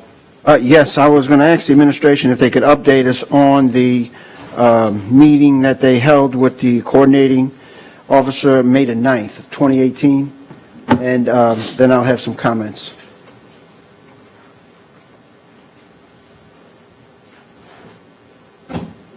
Councilman Roussel, I would be glad to send you and all the other council members a letter that I received from FEMA Region 9 recently, recapping that meeting and more or less the way forward in the final adoption of the maps to get you up to speed. So I don't have it here with me now, but I have a copy of the letter. That's what I'm referring to. okay. You have a copy of the letter from FEMA Region 9? Yes, I do. Because there were two letters. I was just making sure which Well, I one. got the May 31st, 2019 letter. Okay. Is that the one you're talking about? I have, well, there's one from the LAMP consultant, Ms. Kennedy, and then there's another one from FEMA Region 9 that recaps the meeting that I think you're talking about in May you're referring to. So, What I have is the May 31st, 2019 meeting from FEMA, and I also have the consultant letter from May the 9th. got you. So Correct. what I'd like is some discussion on the meeting and the content of the meeting as it relates to the flood study that was conducted. I called the numbers on here and I spoke to Mr. Cook as late as this morning. And he doesn't have the answer, so I don't guess you will have the answer. But the question is this. When they refer to the flood study, did they do another study inside the 100-year protection history system beyond the 2012 maps that affected the 2012 maps and changed them? Well, as you probably know by reading the letter, there has been a current map or a new map released in February of 2019 this year. So that reflects all changes to date. So the question is, were there any changes made to inside the history system in that map? There were changes made. It's a revised map, yes. In the history system? In the 100-year floodplain, there has been none that I'm aware That's of. the answer I'm looking for, but, I can't get it from anybody. Now, you just stated that. Well, I'm Okay. quite sure. I've looked at it pretty extensively, and I don't see any changes inside the 100-year floodplain that I'm aware of. I could be wrong, but I'm Well, if you're wrong, we'll find out, but okay. that's the general question I've been trying to get an answer to. But let me just move on because of the time frame. I'd like to report that we are having some progress, that yesterday the flood insurance bill that was handled in the House Financial Services Committee was unanimously approved and sent out. The bill text does have our language in it. It has a lot of good things. It's a 5-year renewal. And I would encourage everyone to contact the congressional delegation and ask them to support this. It's a reauthorization and it's affordability. It's a 5-year reauthorization. It's a means tested. It allows for premiums to be paid monthly. premiums and fees relief for families and small businesses because it repeals the $25 surcharge and the $250 business charge. It authorizes $500 million for doing mapping. And the issue for me, it also allows for partial adoption of flood maps. And I'm hoping that we can get this act of Congress passed to be able to solve this problem we've been dealing with for quite a long time. It improves the cost of compliance coverage by doubling it from $30,000 to $60,000, and I could go on and on. If you want more information on it, anybody, I'll be glad to provide it, or you can go to the internet and look for yourself. So we are making progress with this. The bill is moving forward. If we don't get bogged down in the politics of the Democrats and Republicans fighting over what committee it's going to go to, this will be a good bill, and I think that everybody will be happy with it. I'm sure it's going to have some surprises, so if you want to read the text of it again, you might want to go to the internet and look at that. So thank you for answering the question that you see no changes within the 100-year protection, so the 2012 maps will still be relevant. And let me just stress, Councilman Russo, that I'm aware of, to the extent that I've been able to study those February maps without having that map in front of me right now, none that come to mind, none that I've been able to see. Okay, and the next question, I guess, will be the LAMP program that is ongoing. Are we filing any appeals on the maps that are out now? Yes. And so that will delay us from getting relief in the 100-year protection unless this bill is passed? As long as the process goes on, and I'm sure you read the timeline in the FEMA letter, as long as that program goes on, then that will delay the entire adoption of the parish. It will be adopted when the process is finished. I know that's a simplistic answer, but that's the bottom line. I understand that, and that's the reason why I'm pushing for this partial adoption recognition. I can totally understand that, sir. So the FEMA process that we're going to be appealing, Melissa Kennedy is making the appeal? And I'm sorry, your question was? The appeal that we are making to FEMA on the new maps, is Melissa Kennedy with HNTB making that appeal? Yes, she is. And some of the area that is still in question that we're still working on is the Jesuit Bend area, which I know you're up to speed on that. So. Okay. And I would be glad to, if you'd like, again, Councilman Russo, to have Ms. Kennedy give you a call, get you up to date on anything you may need to know. Well, I think you answered what I really am looking for right now, and, you know, my effort will be continuing to have the act of Congress have that language in it and passed. Because of the appeal process that we're going to be under for maybe another 2 years. Well, hopefully, we're hoping that it won't be that long, but it is FEMA, so. Yes. All right, thank you. Thank you, sir. Okay, a few things. Benny, please send me that information. Mr. Metcalf, would you be willing to meet to discuss the recent letter that went out with maybe myself and a couple folks, like insurance providers here, and maybe anybody else interested on the council? Absolutely. Got it. I could provide it to anyone who's interested in having it. Perfect. Matter of fact, I'll provide it to each council member. Got it. And after reading the letter, I realized that there's a short public comment period, and then there's a 6-month period, and then the maps become active or current. Correct. That's correct? Well, right, after that last period, Okay. correct. What, do you have a plan to float that out to the public, or would you like to coordinate with that with me? I need to, let my residents Absolutely know. will. That, they have a 60-day We will necessarily have to coordinate it with all of y'all. Okay, but we do It will need be published in the newspaper, as you can see in the letter, if you've seen the letter, and there will be a public hearing process where the public will have access to everything that's happened thus far. Jason, I'll get with you after, but maybe a short article letting people know that there's a public comment period? Thank you. And that will actually appear in the Gazette. Got it. That's part of the process. Thank you, Mike. Okay. Thank you. Those maps are only good if we accept them, right?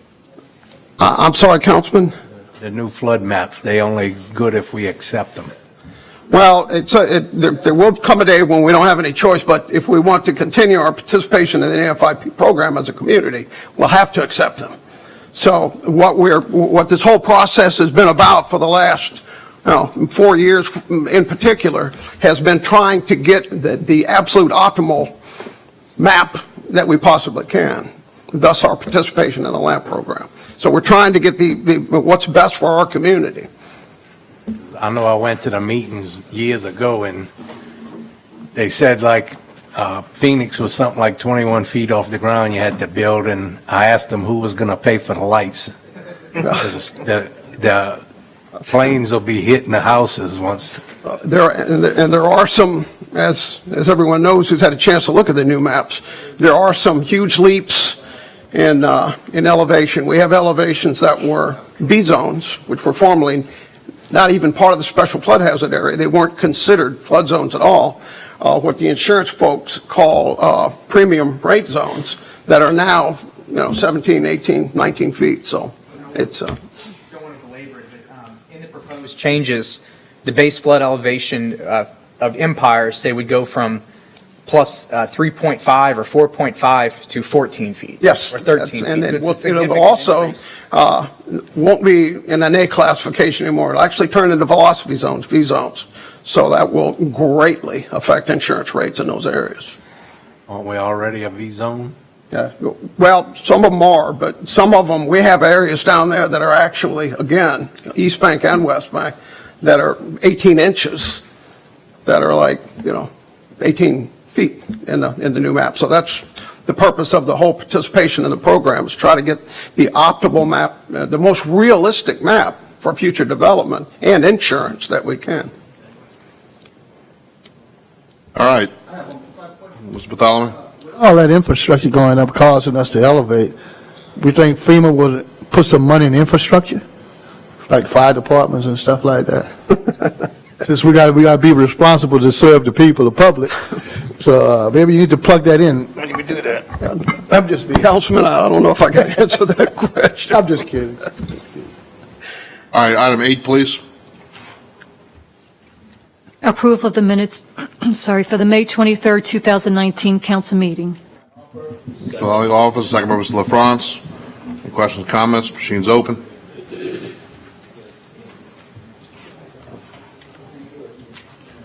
Passes 8-0. Do you have a motion to adjourn? Mr. Cognivich offers, Mr. Albrew seconds. Questions, comments? None. Machine's open.